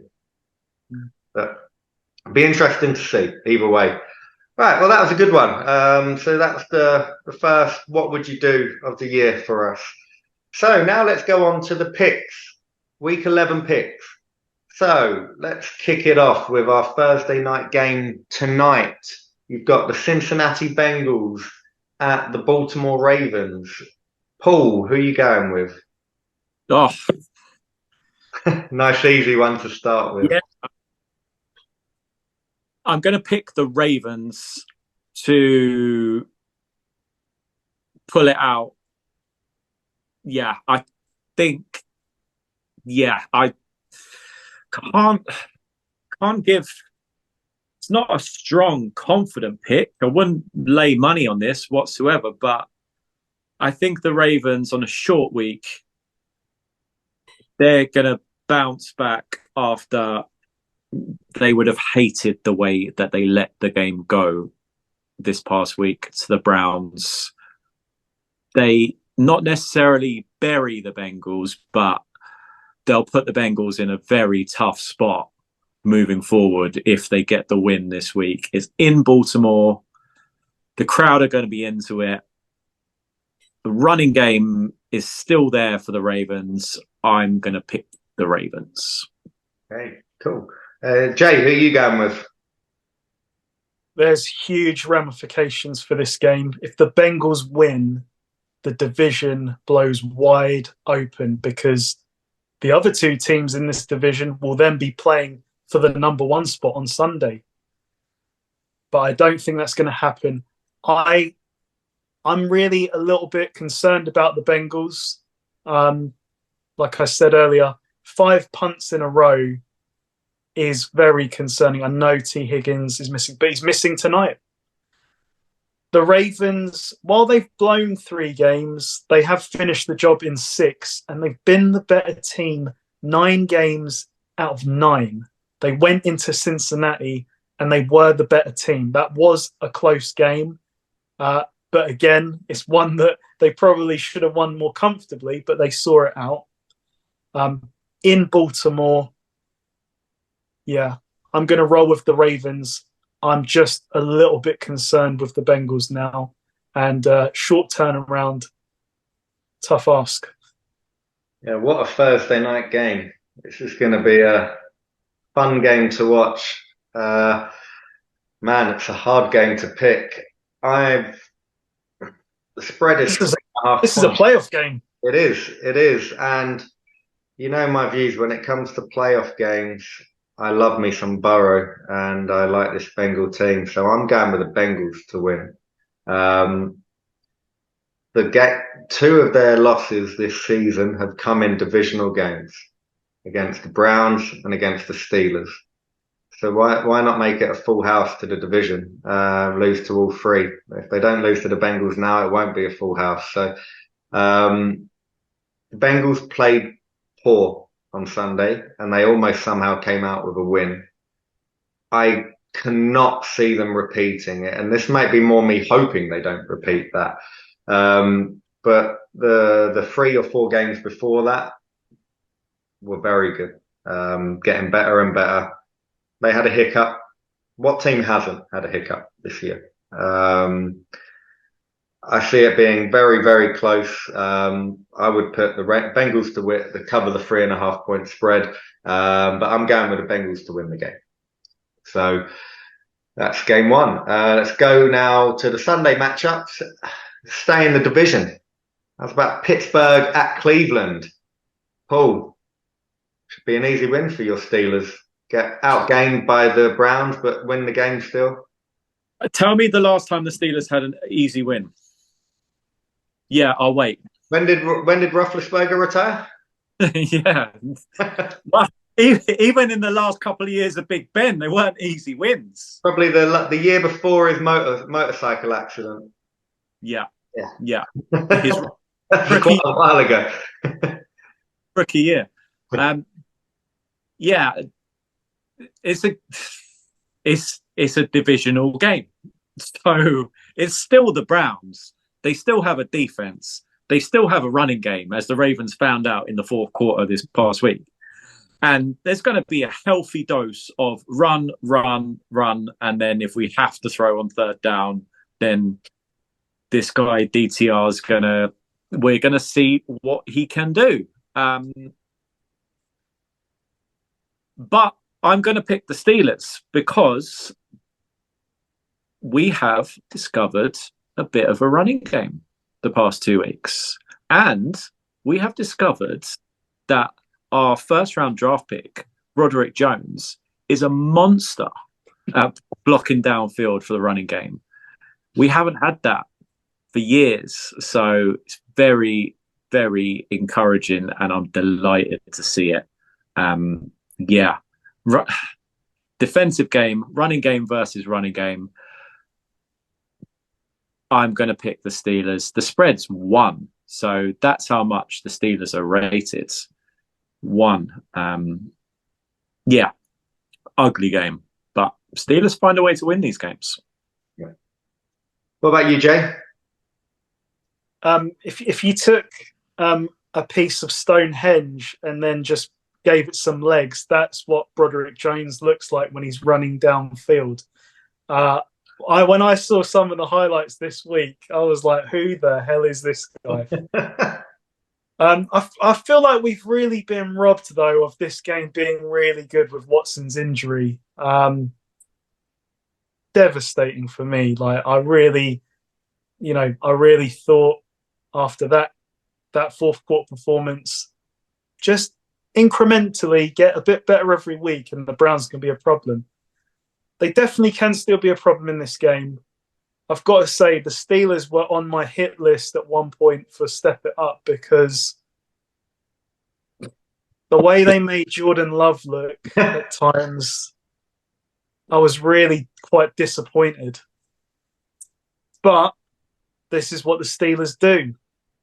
When they play bad teams, they don't blow them out. They're a bit like the Seahawks in a way. Yeah. Kind of let them hang around. So there's no doubt that goes out the window this Sunday against the Browns. This is a divisional game. Form goes out the window. It will be a bloodbath. I don't trust DTR. Steelers are going to win this game. As Paul said, they've discovered a run game. The question is, who will make more mistakes? I know that TJ Watt is going to make plays. I know that Myles Garrett is going to make more plays. DTR is kind of the X factor. Well, I wouldn't say X factor. It's the question mark. And I think that this is not a good place to start for him or restart for him. Steelers win. This is a horrible, horrible game to choose. Like, with the Steelers, you almost think, right, they're probably going to finish with a pretty even record, maybe at 500, just above 500. That's what Tomlin does, gets you above 500, but they won't be much above it if they do get above it this year. They've won 2 games in a row. and I've picked them the last 2 weeks, and I was regretting that pick at times watching them play against Green Bay. As you mentioned, Jay, they made Jordan Love look like an NFL quarterback, which I don't believe he is an NFL starting quarterback. Sorry, and yeah, it ended up going well, but Holcomb's a big miss for that D. Can't remember how many times I was shouting at Paul on Sunday. I was like, why are you just rushing 4? Like, you're not getting to the quarterback. You need to bring the 5th guy. And they did it 1 or 2 times, but most of the time they didn't. When they did bring him, he actually almost got there, rushed the throw, and they turned the ball over or 3 and outs, whatever it may be. Quan Alexander's out as well, which is a big miss in the linebacker. This game ticks every box for the Steelers this year to be outgained in every game. They will be outgained in this game as well, I'm going to say. And it ticks a game where you would say, yeah, they're going to get outgained, but they could actually win this game. I think that's legitimate. But I'm going to go with Cleveland to win this. I think they'll be coming off of a high, beating the Baltimore Ravens last week. The defense is a little bit better than Green Bay. I think that's safe to say. And it's at home. I have huge concerns about the quarterback, but I don't know how much to take from that game. He didn't have a full week to prepare. He has had a full week to prepare this week. I'm sure the play calling will be as soft as possible on him. So I don't think they're going to ask for too much. But let's be honest, Deshaun Watson hasn't set them alight on offense this year so far. So I don't think he needs to do that much with that run game, with that O-line. He's going to give them a chance. So I'm going to go with the Browns just purely because I don't think this Steelers team can win 3 games in a row. That is the logic I'm going, just because you could go either way and put a good argument about it. But God, this is a horrible game to pick. But yeah, I'm going with Cleveland. Next up, Paul, Chicago Bears at the Detroit Lions. My man, Big Dave Montgomery revenge game. Chicago were foolish enough to let. That's a question. Is David Montgomery the Bears' best offensive player in the last how long? 5 years? Who have they actually had? Allen Robinson, pretty good. Allen Robinson in his He Alshon Jeffrey. Yeah. Going back, how long ago was Brandon Marshall? Then you got who was the kick returner? Yeah, but that's not an offense. He played wide receiver, didn't he? Devin Hester. Devin Hester, that's the one. Yeah, returned the opening kickoff for a touchdown against Peyton Manning. Yeah, we're talking about 18 years now, so yeah, that might be a bit more than 5. But, like the Lions score points, the Bears don't score a lot of points. That's a problem. The Lions could look past this, but they're too well coached now, the Lions, and it's a divisional game. So they'll stick it to the Bears, and I think they'll beat the Bears quite comfortably. Yeah. Nice one. What are you saying, Jay? Do you guys know what the spread is? I'm literally just over 7.5. Lions are going to cover this quite comfortably. They have too many weapons. As Paul said, the Bears do not score points. The Lions have got the Bears this week, and then they've got the Packers on Thursday for Thanksgiving. These are 2 games that must be put away because Paul's right. Based on the schedule, they could almost win out. They could. But these 2 are ones that they should win very, very comfortably. And I think they will. Amon-Ra St. Brown has had, I think, 5 100-yard receiving games in a row. That is going to happen again this week. There's just too much, too many weapons. I expect the Lions to use the Bears as a way to get better on D. I think Justin Fields might be back. He's playing. There's probably going to be a few interceptions in this game. Lions cover comfortably. So, as you mentioned, the next two games, huge divisional games for the Lions as well. Green Bay and Chicago. Somehow they're only one game ahead of the Vikings right now, which is shocking. Although they have had a bye, so they have if they win, they'll be 2 games ahead. But yeah, I don't see how the Lions don't absolutely hammer the Bears. I'm looking 7.5. They're playing at home and they're playing against a team that are bringing back a quarterback that's not played for the last, 3+ weeks. So Vegas are basically saying if they're on a neutral field, this is a 4.5 point game. I'm like, how are you working that one out? I don't get that. So yeah, Amon-Ra St. Brown, however they want to beat them, they can beat them just running every play. The secondary with Laporta, with Amon-Ra St. Brown. I think it's a great matchup. Yes, it's a divisional game, so there's always that sort of banana skin. You don't know what's going to happen, but this Lions team, you touched upon it, Jay. They're well coached. The teams they're supposed to beat over the last 20 games, 21 games going into last year, they tend to beat them teams. They struggle now with your Baltimore Ravens, your not even your Kansas City. They beat them, although whether they should have or not is a different story. But yeah, short answer, Lions win for me. Next up, Los Angeles Chargers at the Green Bay Packers. Paul, who you got?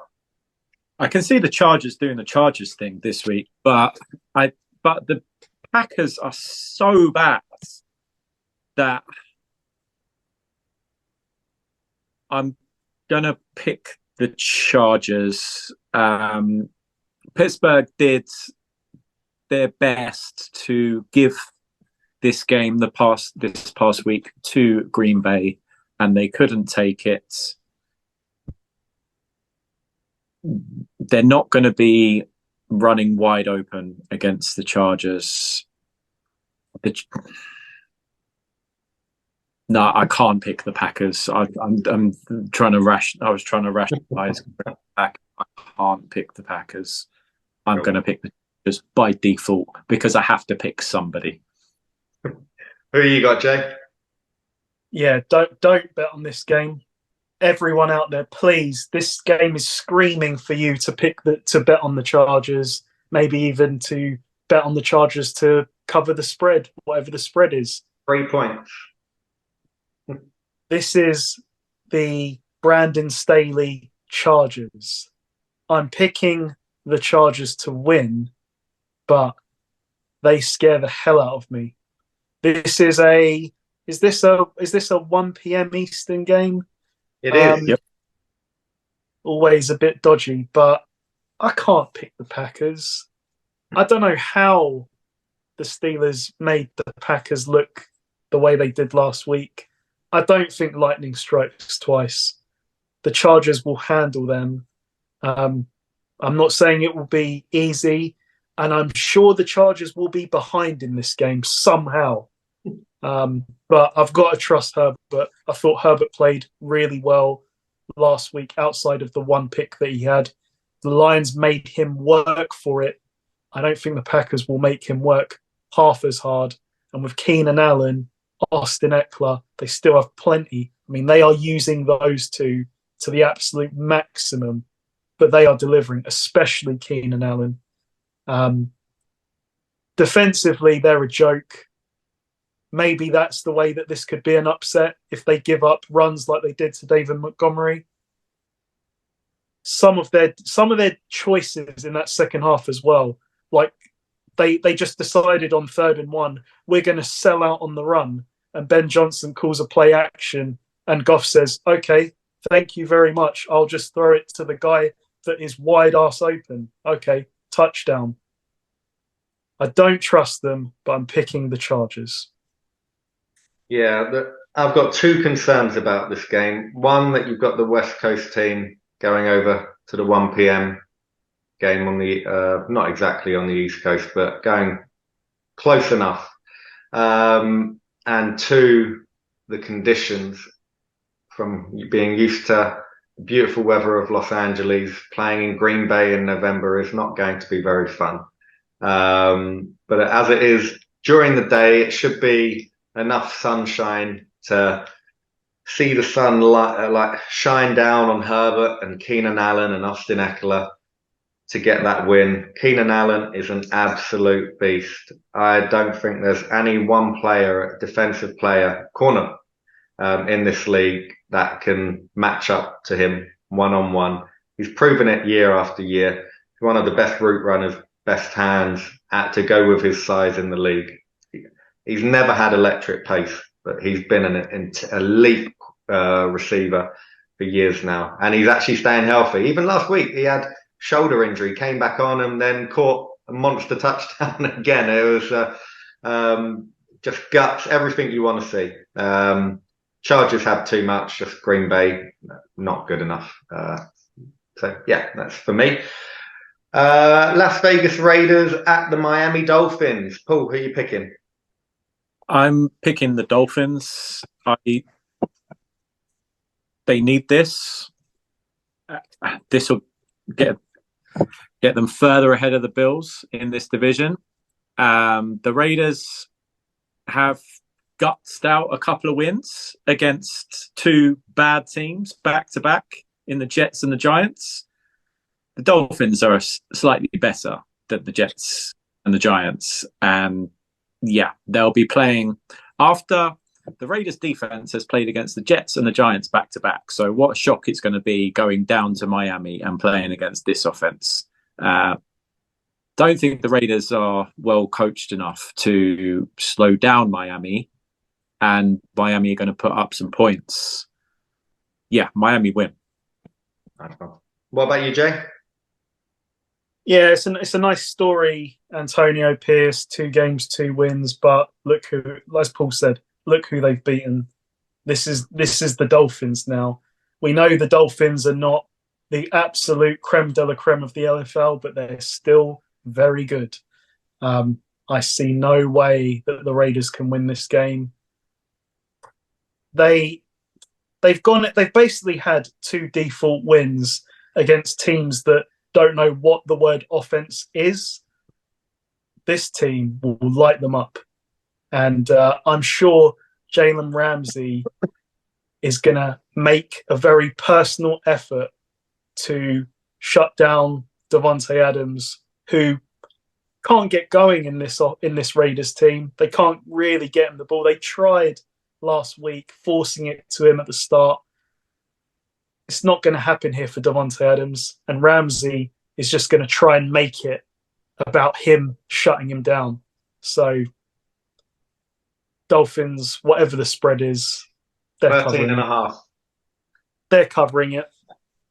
I echo everything you guys have said. The feel-good story is going to come to an abrupt end on Sunday. Miami will have way too much for this team. And what is it? West Coast team flying high to the East Coast for a 1 p.m. game.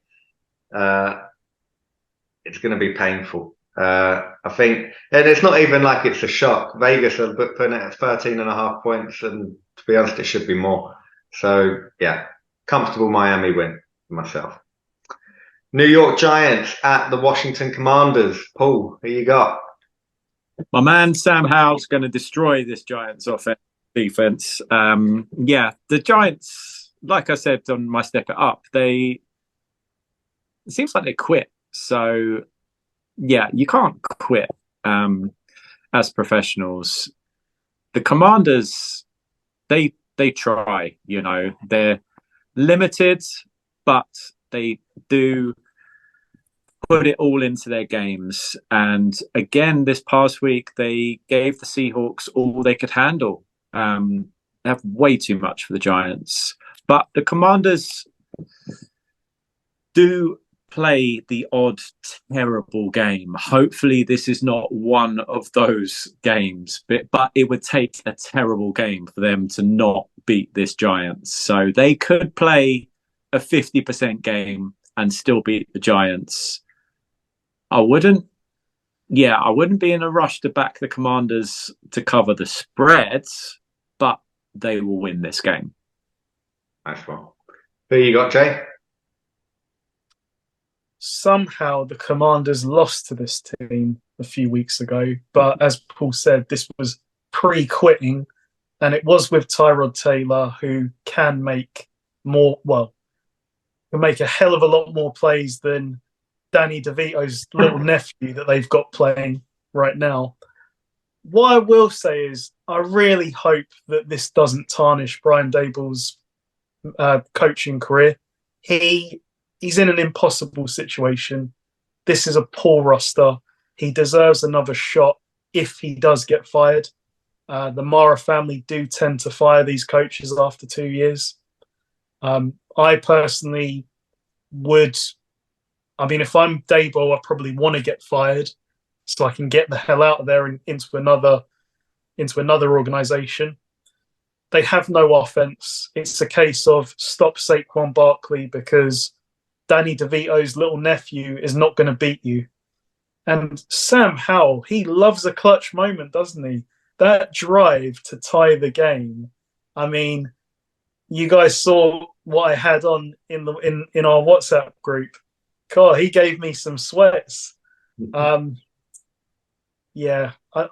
just going to win this game though. Like the Giants, I believe, are the worst offense, although the Patriots might have overtaken them.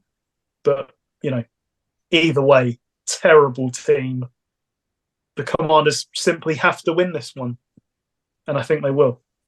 One thing I would love to know, and this I don't think we will ever probably get the truth about this, but with regards to Daboll, is whether he signed off on signing Jones to that contract. If he had the power to say no, then I will say this is a lot on you, as well as obviously the people around you. If it was just a GM said, this guy's going to be your quarterback, tough luck, then yeah, get out of there because they're not the people you want around you.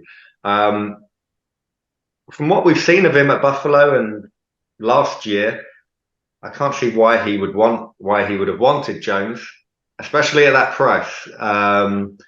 But I'd love to know that answer, whether he did give it the green light or not. It would be a concern if he did.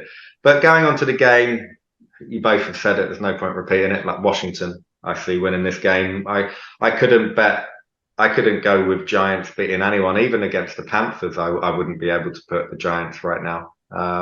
So yeah, Washington win for me.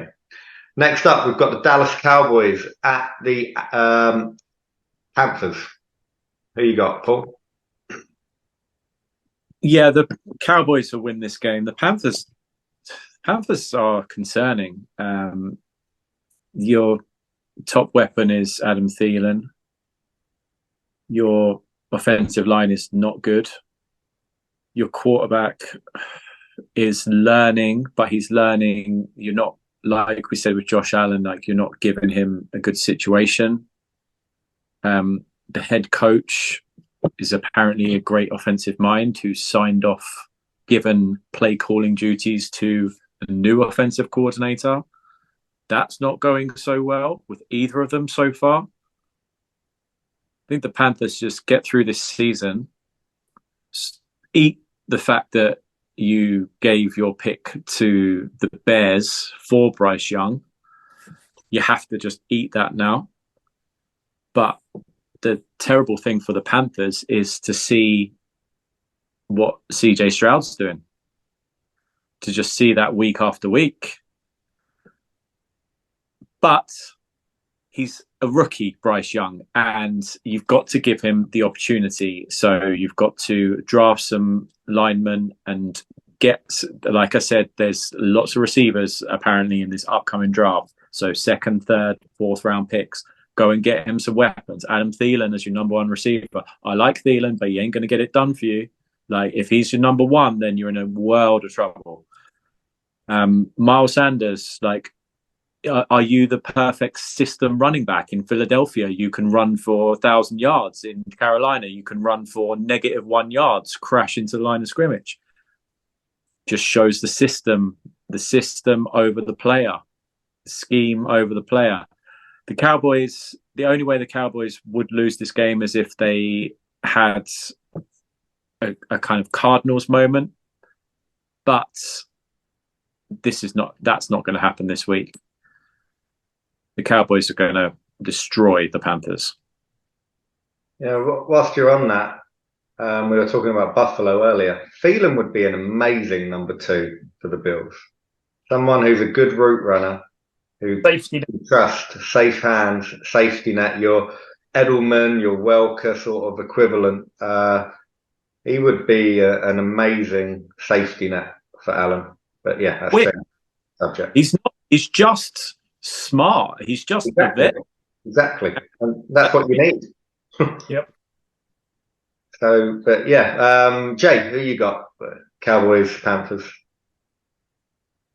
I'm going to start this off by saying something I can't believe I'm saying, but please, guys, do not look at ESPN this week. Not just one, but multiple people on ESPN have said the best quarterback in the NFL right now is Bryce Young. No. Dakota Prescott. Yeah. Dominic Foxworth said it, didn't he, if I remember right? And he actually said it with a straight face. I was like, oh, come on. And Marcus Spears. Like, this, I don't look at ESPN, but I did this week, and I wish I hadn't. Having said that, 10.5. I don't know how it's only 10.5. The Cowboys love these games. Like, they loved the game last week. They love these games. They will put in extra effort in this game to make sure that they put up 40 or whatever. They will destroy the Panthers. Going back to last Thursday, watching the Panthers, yeah, like Bryce Young isn't like he's not bad, but he's just a rookie.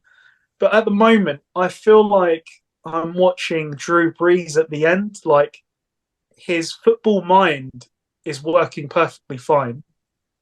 His legs work, but he can't really execute the throws. Of course, he doesn't have any talent around him. Let this be an example for all organizations in the NFL. Do not trade a king's ransom for a number 1 pick, because this is what will happen. You'll have your number 1 pick, and they'll have nothing to build on. I don't know how long they're kind of stuck in the mud.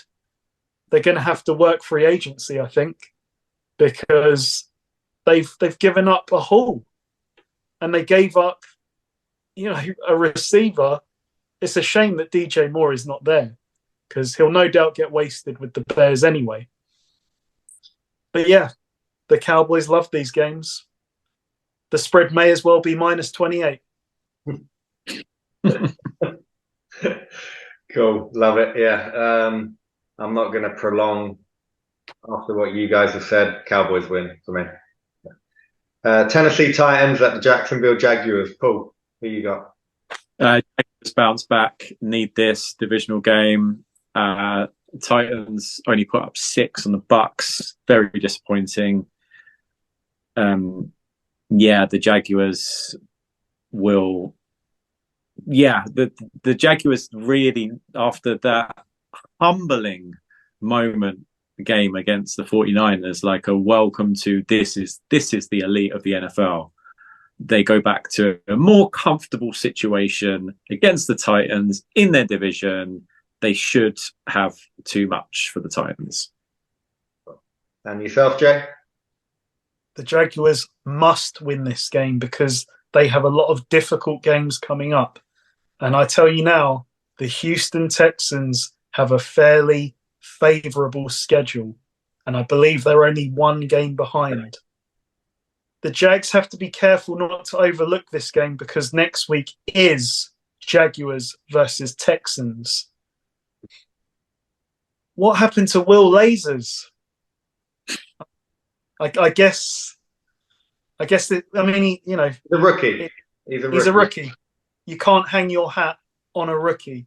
There's problems in Tennessee. This might have been the worst thing that could have happened for the Titans, to see the Jaguars get absolutely decimated by the 49ers. The Jaguars have an abundance of talent. They are better than that. They'll show it this week. They might not be as good as the 49ers, but they are definitely better than the Titans, and I expect them to show it. So Jaguars win, and I think they win comfortably. Yeah.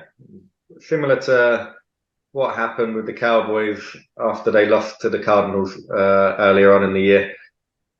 The Jags are going to bounce back this week. I actually think they're going to hammer the Titans. I really do. I'm not sure what the spread is. If it's, 10? 7. Oh, 7. Yeah, I like them to cover the spread. The D is very good. The secondary, if they do try to throw it with Levis, he will learn very quickly that this isn't a secondary that you throw it on. And yeah, the offense didn't play very good last week, but that was mostly due to the defense that they played against, just playing lights out. It was the perfect storm last week, and that happens sometimes in football. You don't play very well, and the team you play against plays near as damn it as good as you could expect. And yeah, that won't happen this week against Tennessee, even if Tennessee play as good as they can. See the Jags having too much. The Jags are a really good team this year. They're a very good team. They're not at the Eagles, 49ers, at the Ravens level. But for me, when they play Tennessee, even when they play Houston, I think they'll have too much for them as a whole team. And yeah, they win the division for me, and they beat Titans at the weekend. Next up, we've got Arizona Cardinals at the Houston Texans. Kyler Murray against CJ Stroud. Paul, who are you picking? I'm going to pick the Texans. The Cardinals, like, Kyler Murray is a decent quarterback. We've forgotten. He was the front runner for the MVP before he got hurt. Last year, he didn't have a great year. But yeah, Kyler Murray's a good quarterback. They're a bad team, though, the Cardinals. The Texans are a far better team with possibly a better quarterback. But yeah, I trust the Texans, and it's early into my relationship of trusting the Texans, but I do trust the Texans. Huge win to go into Cincinnati. Massive credit, like, huge win there. Yeah, and like Jay said, like they're coming for Jacksonville. They've got a last. They must have finished last in there. Yeah, so they've got a last place schedule, and the Jags have a first place schedule. That's the difference. It's how the NFL create parity, like, year after year. So yeah, Texans will win this, I think. Okay, Jay, who you got? I think Richard Sherman summed up CJ Stroud very well this week. He said he's not a top 5 quarterback, but he's playing like one. It is only a 9-game sample size, but that was a very special win last week. It was a special week, and that is it was a special win, and that's my concern. Because how many times have we seen this year a team win a big game, and that was a big game, and then lose the week after? Yeah. I feel like this could be one of those times, because Kyler Murray, I mean, the way that he runs around, it's so difficult to stop in such a strange way, because he's quite small and he's really fast. And yeah, as Paul said, he's in a bad organization. They've made him look bad optically in the past. I hope he goes somewhere else after this year and proves them wrong.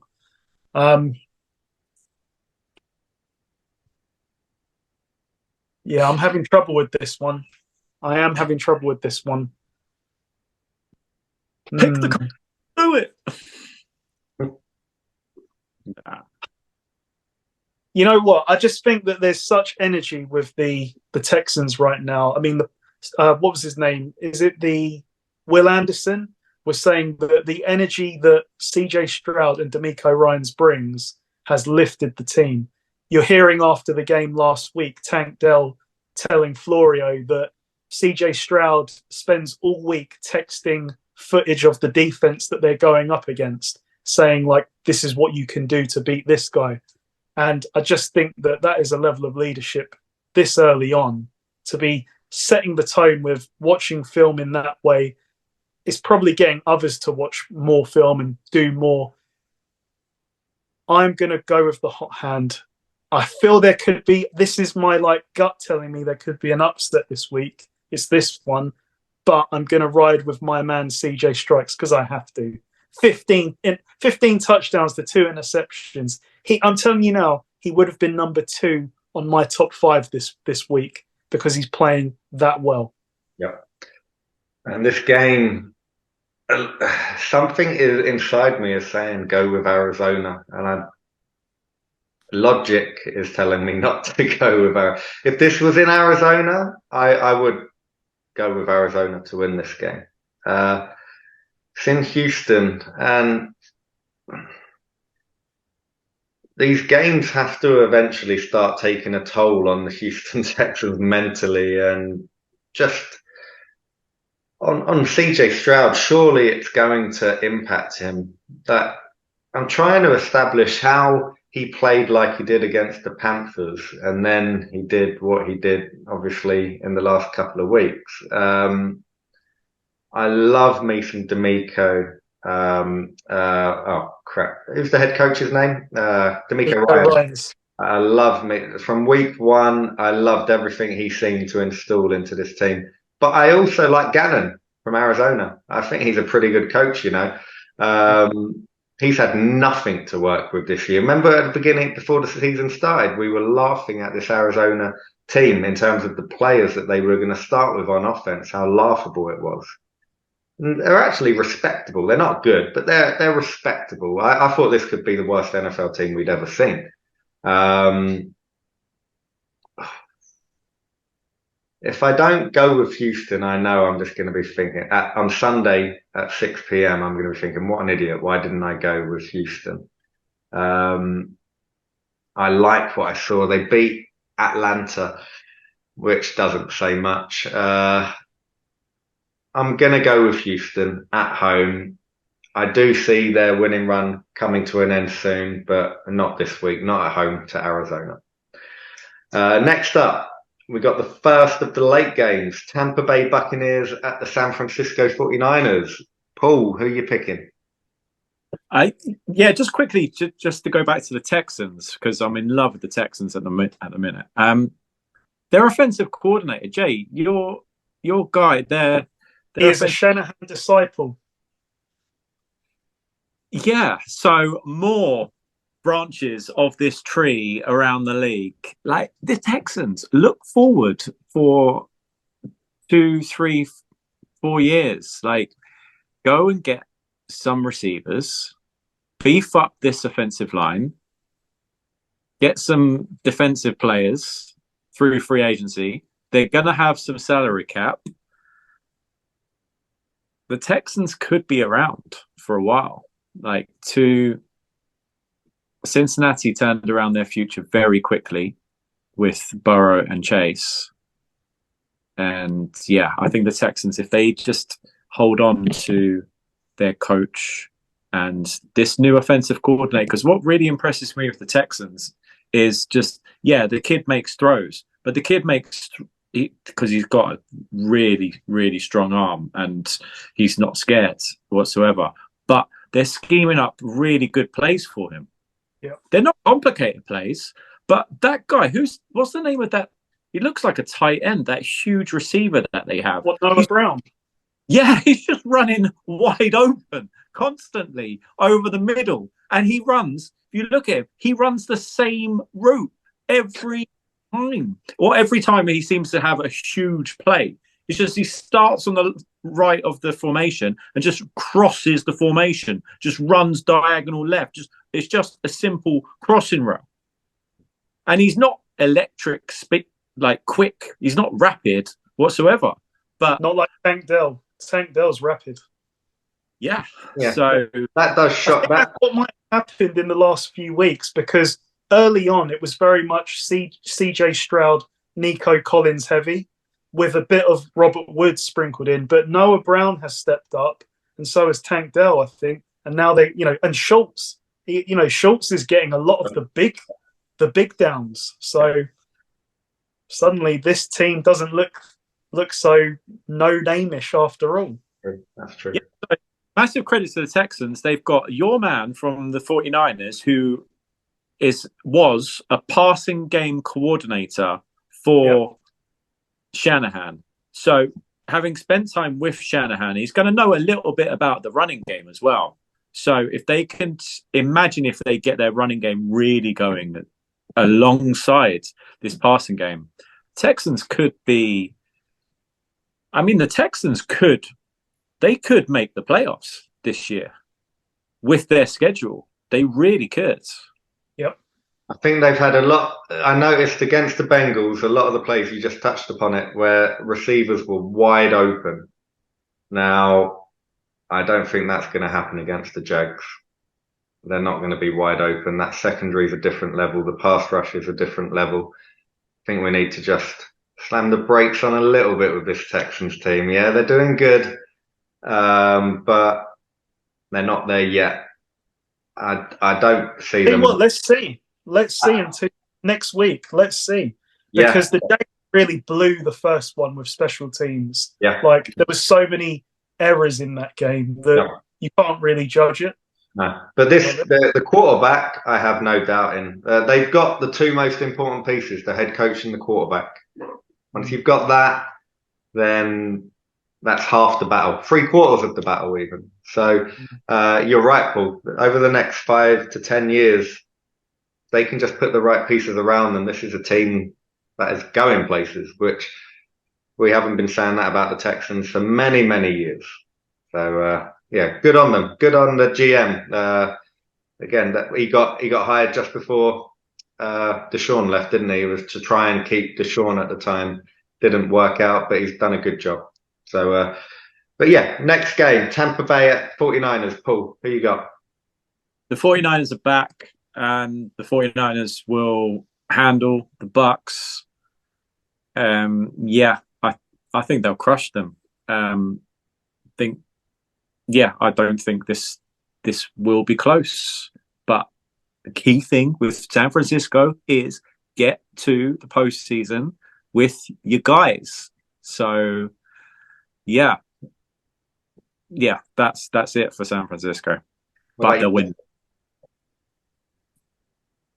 Yeah, so, I mean, we played this team last year, and this was sort of like the game that Brock kind of emerged. He played really well in his debut game where he came in against the Dolphins, but he lit this Buccaneers defense up. But the Bucs have got a better quarterback this year. They had a bit of a bum quarterback last year who nearly had a shutout in San Francisco. I don't think it will be a shutout this year. But yeah, I think the 49ers have too much. Poor Baker, really. He has got a tall task this week with that pass rush. He's going to be, juggling along like he usually does. And there's going to be a lot of problems this week for him. Definitely nothing against him losing this game, but they are going to lose, I think. Niners to, I think the spread is 12.5, I want to say. 11.5. 7? 11. Oh, 11. Okay, yeah. 11.5. Yeah. The 49ers will cover that, I think. Nice one. Yeah, got to go with the 49ers. How can you not go with them? Got to give a shout out to Mayfield. I can't believe it again. He's been a very good quarterback this year. Something I haven't seen since he's been in the NFL. Doesn't seem to be making waves as well, which again, you've got to give respect to that. He seems to have matured a little bit this year. And how can you not give a shout out to Mike Evans? Another monster game last week. How Vegas keep putting his over-under spread or receiving yards in the low 60s, high 50s is beyond me. It's just, again, he doubled that last week, and he's just big plays on third down, makes your big touchdown or just your big 40-plus yard plays. Seems like every game he's making a 40-plus yard reception. He's just a matchup nightmare for secondaries. If it's not a reception, it's a pass interference. He just helps them move the chain. But it doesn't matter this week because there won't be many deep balls. He's not going to have time to throw it down there. As you mentioned, Jay, I feel sorry for Mayfield this week. Through no fault of his own, he's going to be waking up Monday morning with bumps and bruises. Need a few ice baths next week because he's going to be in agony. 49ers win this and win this comfortably at home. Next up, New York Jets at the Buffalo Bills. Paul, who you got? Yeah, I'll pick the Bills because Zach Wilson quarterbacks the Jets. That's the main reason why I would pick the Bills. I don't trust the Bills lately, but they'll score enough points to beat Zach Wilson. That's the way I'm going to go with this game. Yeah, it could be ugly. Jets D is fairly good and could cause yet more turnovers for Josh Allen. But it's Zach Wilson, and despite the turnovers, if they come, I think the Bills and Josh Allen will score more points than Zach Wilson. Good stuff. Who are you going with, Jay? I'd really like to get an over-under on punts in this game. I could see there being more punt yardage than passing yardage. Look, I think that this is set up in a way where McDermott has made Dorsey the fall guy for last week. It wasn't Dorsey's fault. So the quarterback coach, Joe Brady, is taking over the offense. I can't imagine it being very elaborate. There'll probably be an emphasis on taking care of the ball. So it will probably be a cautious offense. If Josh Allen can abide by that, we'll see. I'm going to go with the Bills, as Paul said, by default, that the Jets have no offense. I mean, Zach Wilson actually made some good plays at the end of that game, but sadly he had the terrible interception at the worst possible time as well.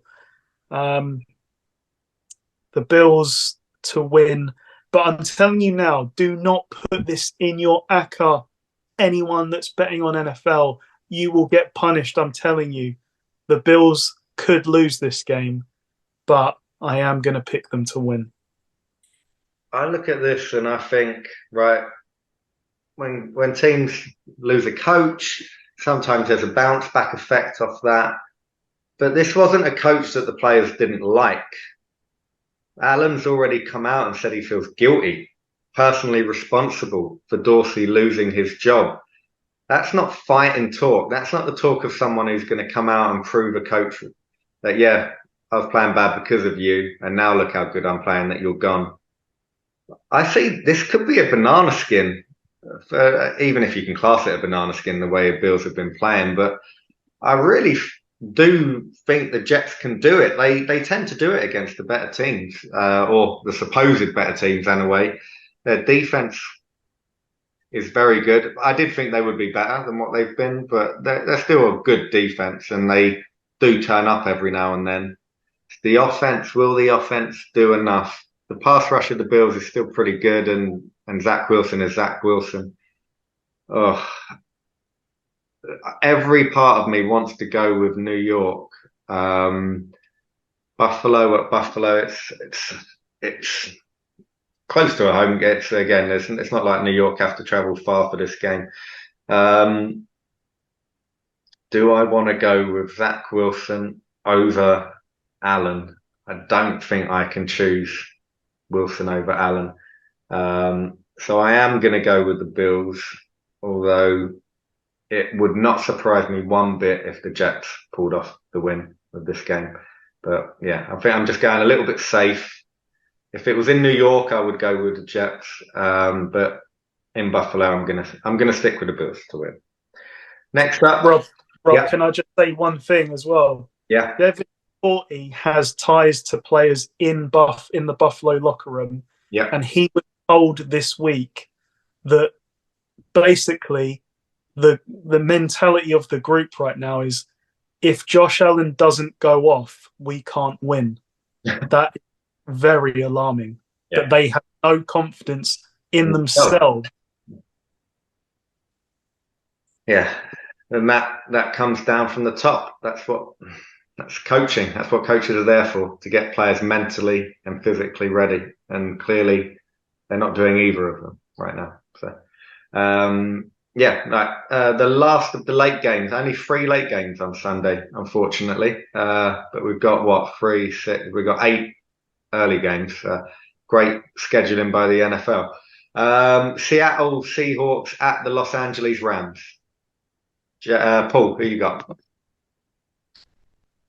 I was initially thinking the Rams, but I had a look at the Seahawks' upcoming schedule, and after this week, they have 40 Cowboys, 49ers again, and then Eagles. I see a maximum of 1 win from those 4 for the Seahawks. So they absolutely have to have this one. The Rams sounds like Stafford's going to be back. But the Rams, the Seahawks put up a load of yards this week against the Commanders, and the Rams defense is abysmal. So yeah, I'm going to, just based on the Seahawks upcoming schedule, they absolutely have to have this one, and I'm going to pick them to win a close game. I'm going to pick Seattle. Jay, who are you picking? Yeah, this is tricky. So Stafford is going to play, apparently. The Rams really blew the Seahawks out. It was week 1. But in week 1, they also didn't have Cooper Kupp. And the potency of Matthew on the money line in this matchup was... Sorry, that was me. Right. The potency of Stafford to Kupp is one of the strongest connections in the NFL. I think the Seahawks played a cleaner game last week, I believe. I only saw the second half.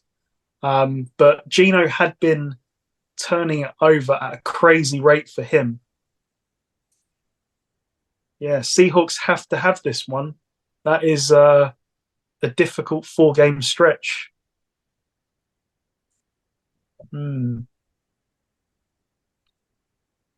I think I'm going to pick the Rams. If Stafford plays, I'm going to pick the Rams to win this one. I may regret saying this, but I am not a believer in this Seahawks team. I was fearing them before the season from a 49ers point of view. Right now, I've got to say I don't fear them. Sorry. I may eat those words in a few weeks, but I don't think that they're really there yet. No, I agree. Something's missing from this Seahawks team. Again, they've got Lockett, Metcalf, they've got Kenneth Walker, and Geno Smith has regressed. He's almost turned into the player we thought he was, 2 years ago when he entered. That the sort of beast that has finally shown its head a little bit of late.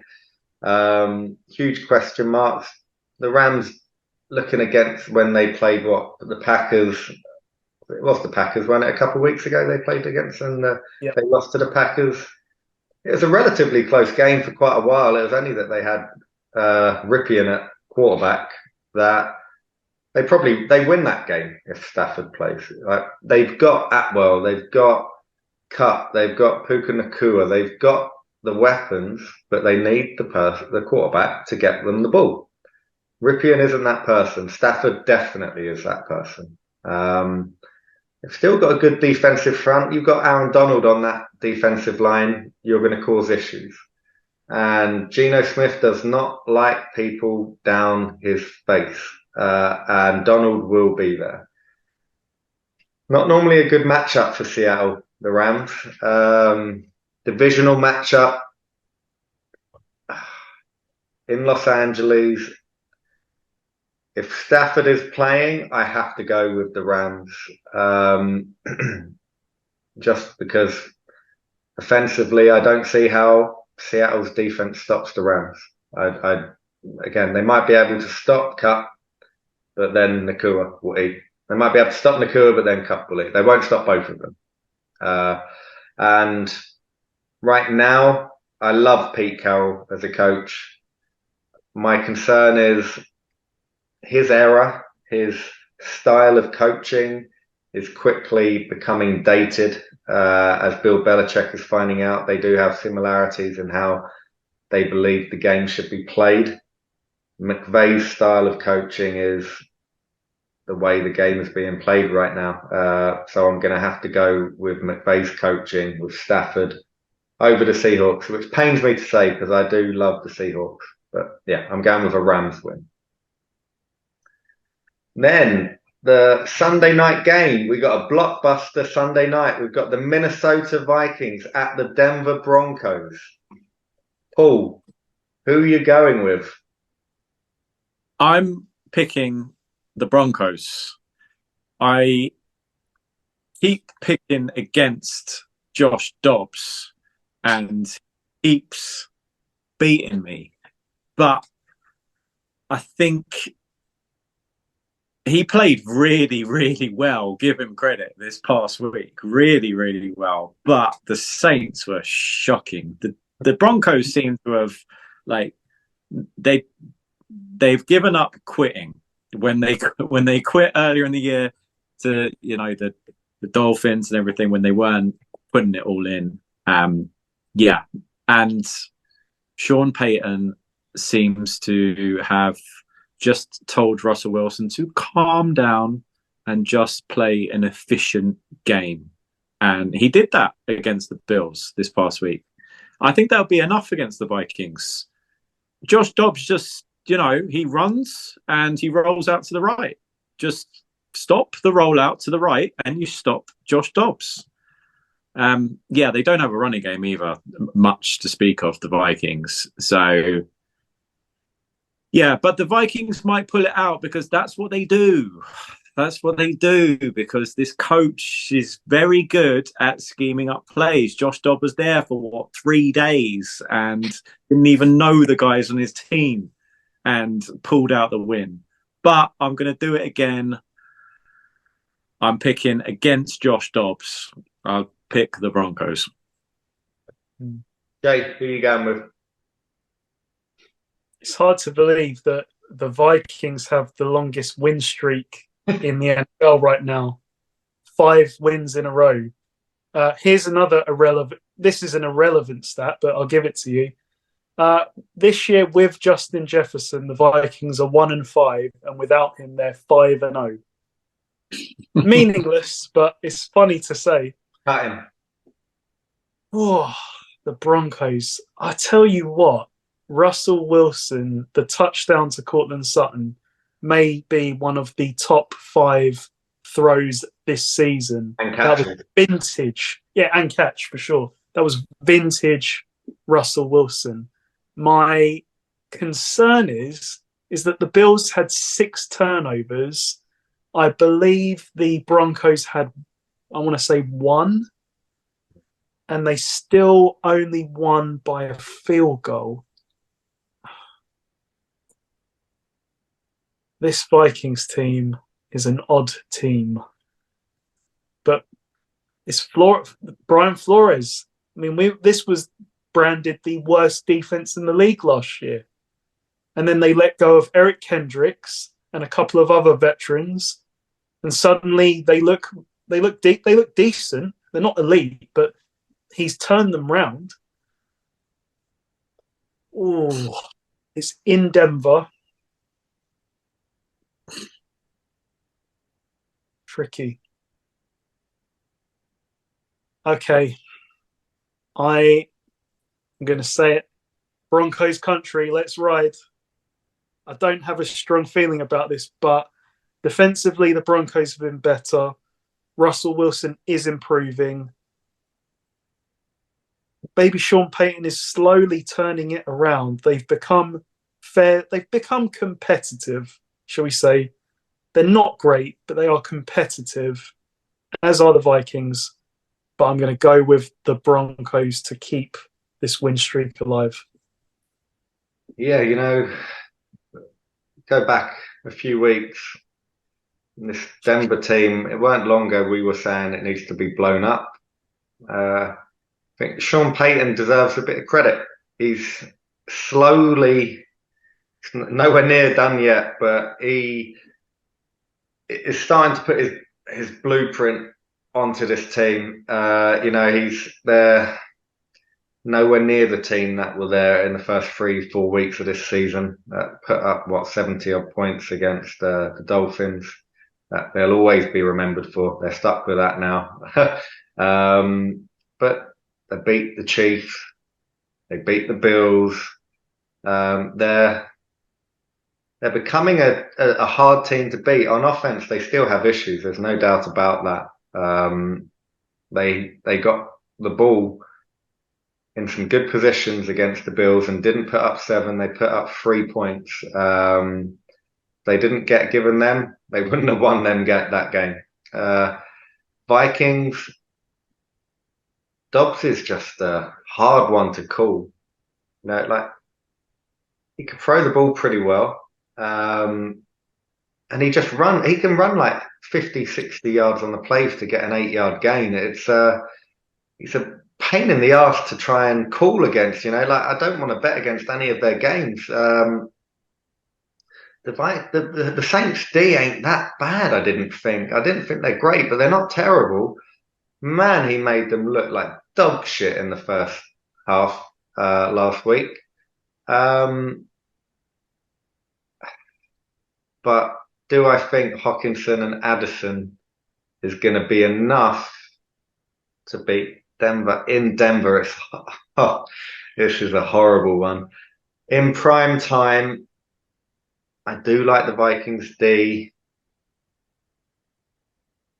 I'm going to go with the Vikings to win this game purely because I like their D more than I like Denver's D.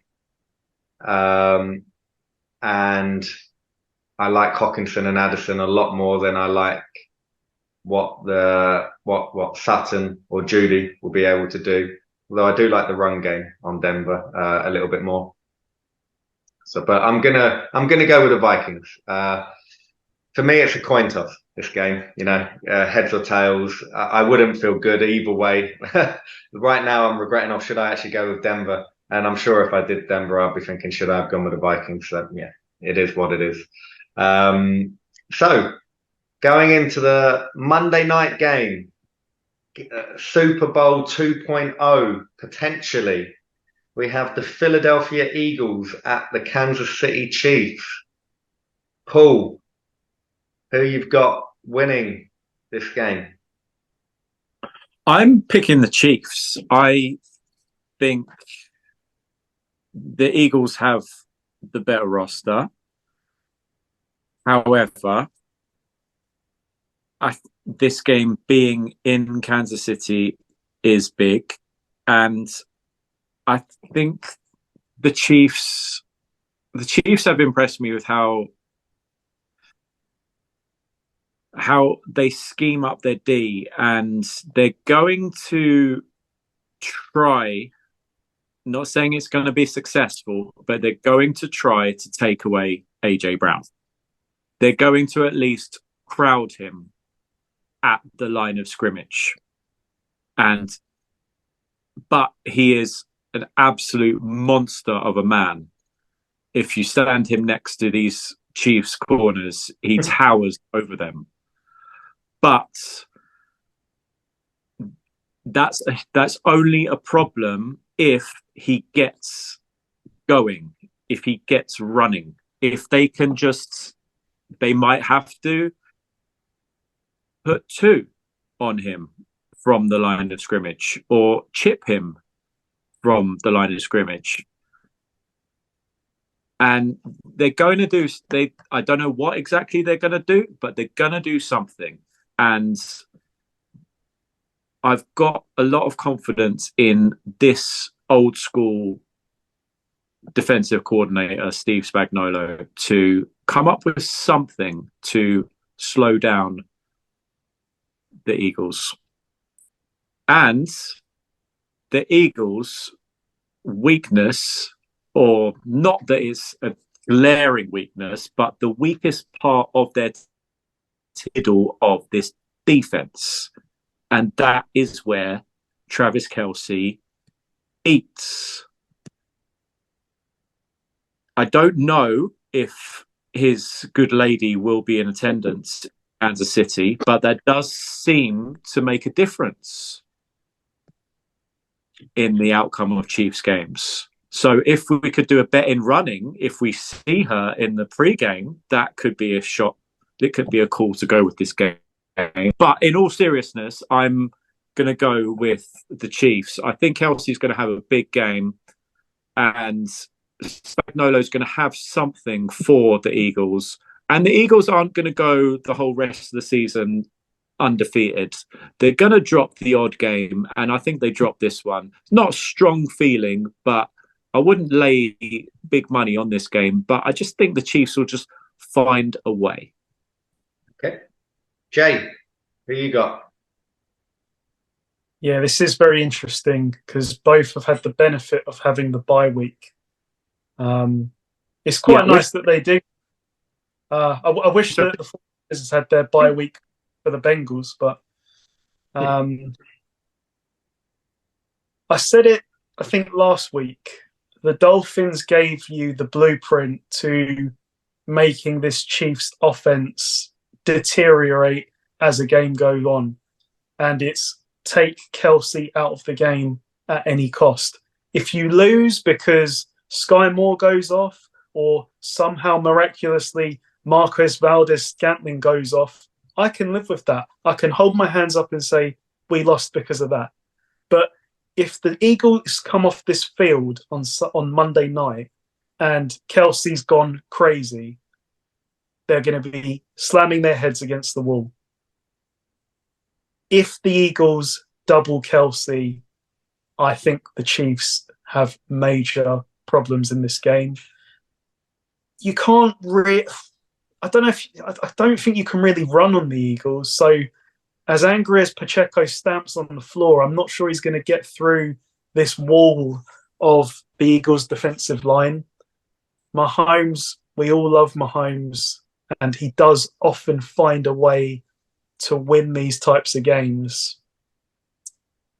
And as I said before, this Eagles defense will let you pass on them. To a point, at least. This is the week that the Chiefs defense, for me, can really sort of make a statement and say we are the real deal. They have been very good, but this is a week where they can really say, look, for you people that don't believe in us, i.e. still to some degree me, believe in us now.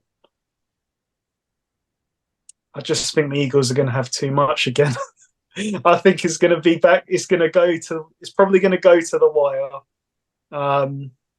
Funny thing is, in that Super Bowl, the Eagles at one point could have blown the Chiefs out. If not for the fumble 6, they probably might have gone on and blown them out. So it's whether or not Hurts. I think Hurts will take care of it in this game.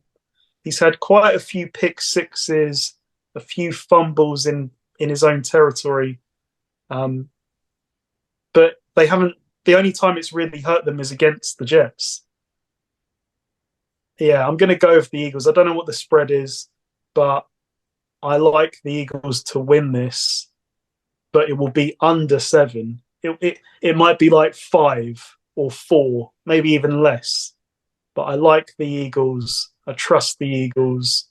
I shouldn't be saying I like the Eagles being a 49ers fan, but I like them in the sense that they are a team that gets the job done, especially in the clutch moments late in the fourth quarter. Eagles win. I'm going to put my neck out and say if Taylor Swift is at the game, Kelsey wins. But not Travis Kelsey. The O-line Kelsey for the Eagles. I'll put it out there straight away. How, I don't get this, how the Eagles are plus 2.5 in this game is really surprising. And that is a little teaser for one of my bets of the week this week. I really like the Eagles to win this game. You mentioned it, Jay. In the Super Bowl, I think the Eagles probably played better. If you look at the whole game, they had a very questionable call at the end of the game that could have not been called, but that Juju play, it was very soft. You had the fumble taken back for a 6, and Hurts remembers that sort of stuff. He's that sort of guy that, again, all of the Eagles will feel like they owe the Chiefs one. I actually feel they could smash them just for that, which I think would be a good thing for the Chiefs, because I think that then later on in the year they'll be like, right, we owe you one now. A bit like the Eagles are going to be like on Monday night. But however I look at this game, just like I look whenever the Eagles play anyone, the Eagles will play the Chiefs however the Chiefs defense tells them to play. So if the Eagles do try to jam Brown at the line, they'll play the jet sweep. They'll have him moving. They'll run the ball. They'll beat you just by running it. But who knows? They might have 4 plays in a row, quarterback sneak, and they'll get the 10 yards. It's a matchup nightmare. They've got the pass rush, which isn't good. Secondary is a slight concern, but do the Chiefs have the tools to take advantage of that? That's a question mark. Can Rice, can Moore, can Valdez-Scantling, can Hardman, in prime time, when it matters, are they going to turn up? I don't know. I know Mahomes will turn up. I know Kelsey will turn up. Again, they might not put up the numbers, but they will do what they can. 2 players aren't going to win you a game. So, but for me, the Eagles are the better team. Any way I look at this, I can't see how the Chiefs win. The Chiefs are 7-2, but they're not a good 7-2. The Eagles are a good 8-1. So for me, I'm going with the Eagles to win. And that is our week 11 picks done and dusted. So let's go on to our bets. I've already touched. I'll start off with my first one, as I've literally just mentioned it. Eagles plus 2.5. You give me, in my opinion, on all of our top 5 teams this week, number 1, the Philadelphia Eagles, and you give me 2.5 points. Bit of a no-brainer for me on that one. So I'm going with Eagles at plus 2.5. Paul, what is your first bet of the week? I've got 2 running backs either I will give you the option of you can pick either Najee Harris or Jaylen Warren over. Now, Najee Harris is only 42, and so 42 is the win. It's 41.5, and Jaylen Warren is 34. Yeah, Pittsburgh run the ball now. They committed to running the ball, and they're going to get plenty of opportunities. The Browns do have a good D, but just by if Najee touches the ball 20 times, then he's going to go over 42 yards, and the same with Warren. Just by volume. Okay. So yeah, Najee Harris, 42 yards, over 41.5 rushing yards. Okay, cool. Jay, what's your first bet? Have you got any Thursday night specials for us?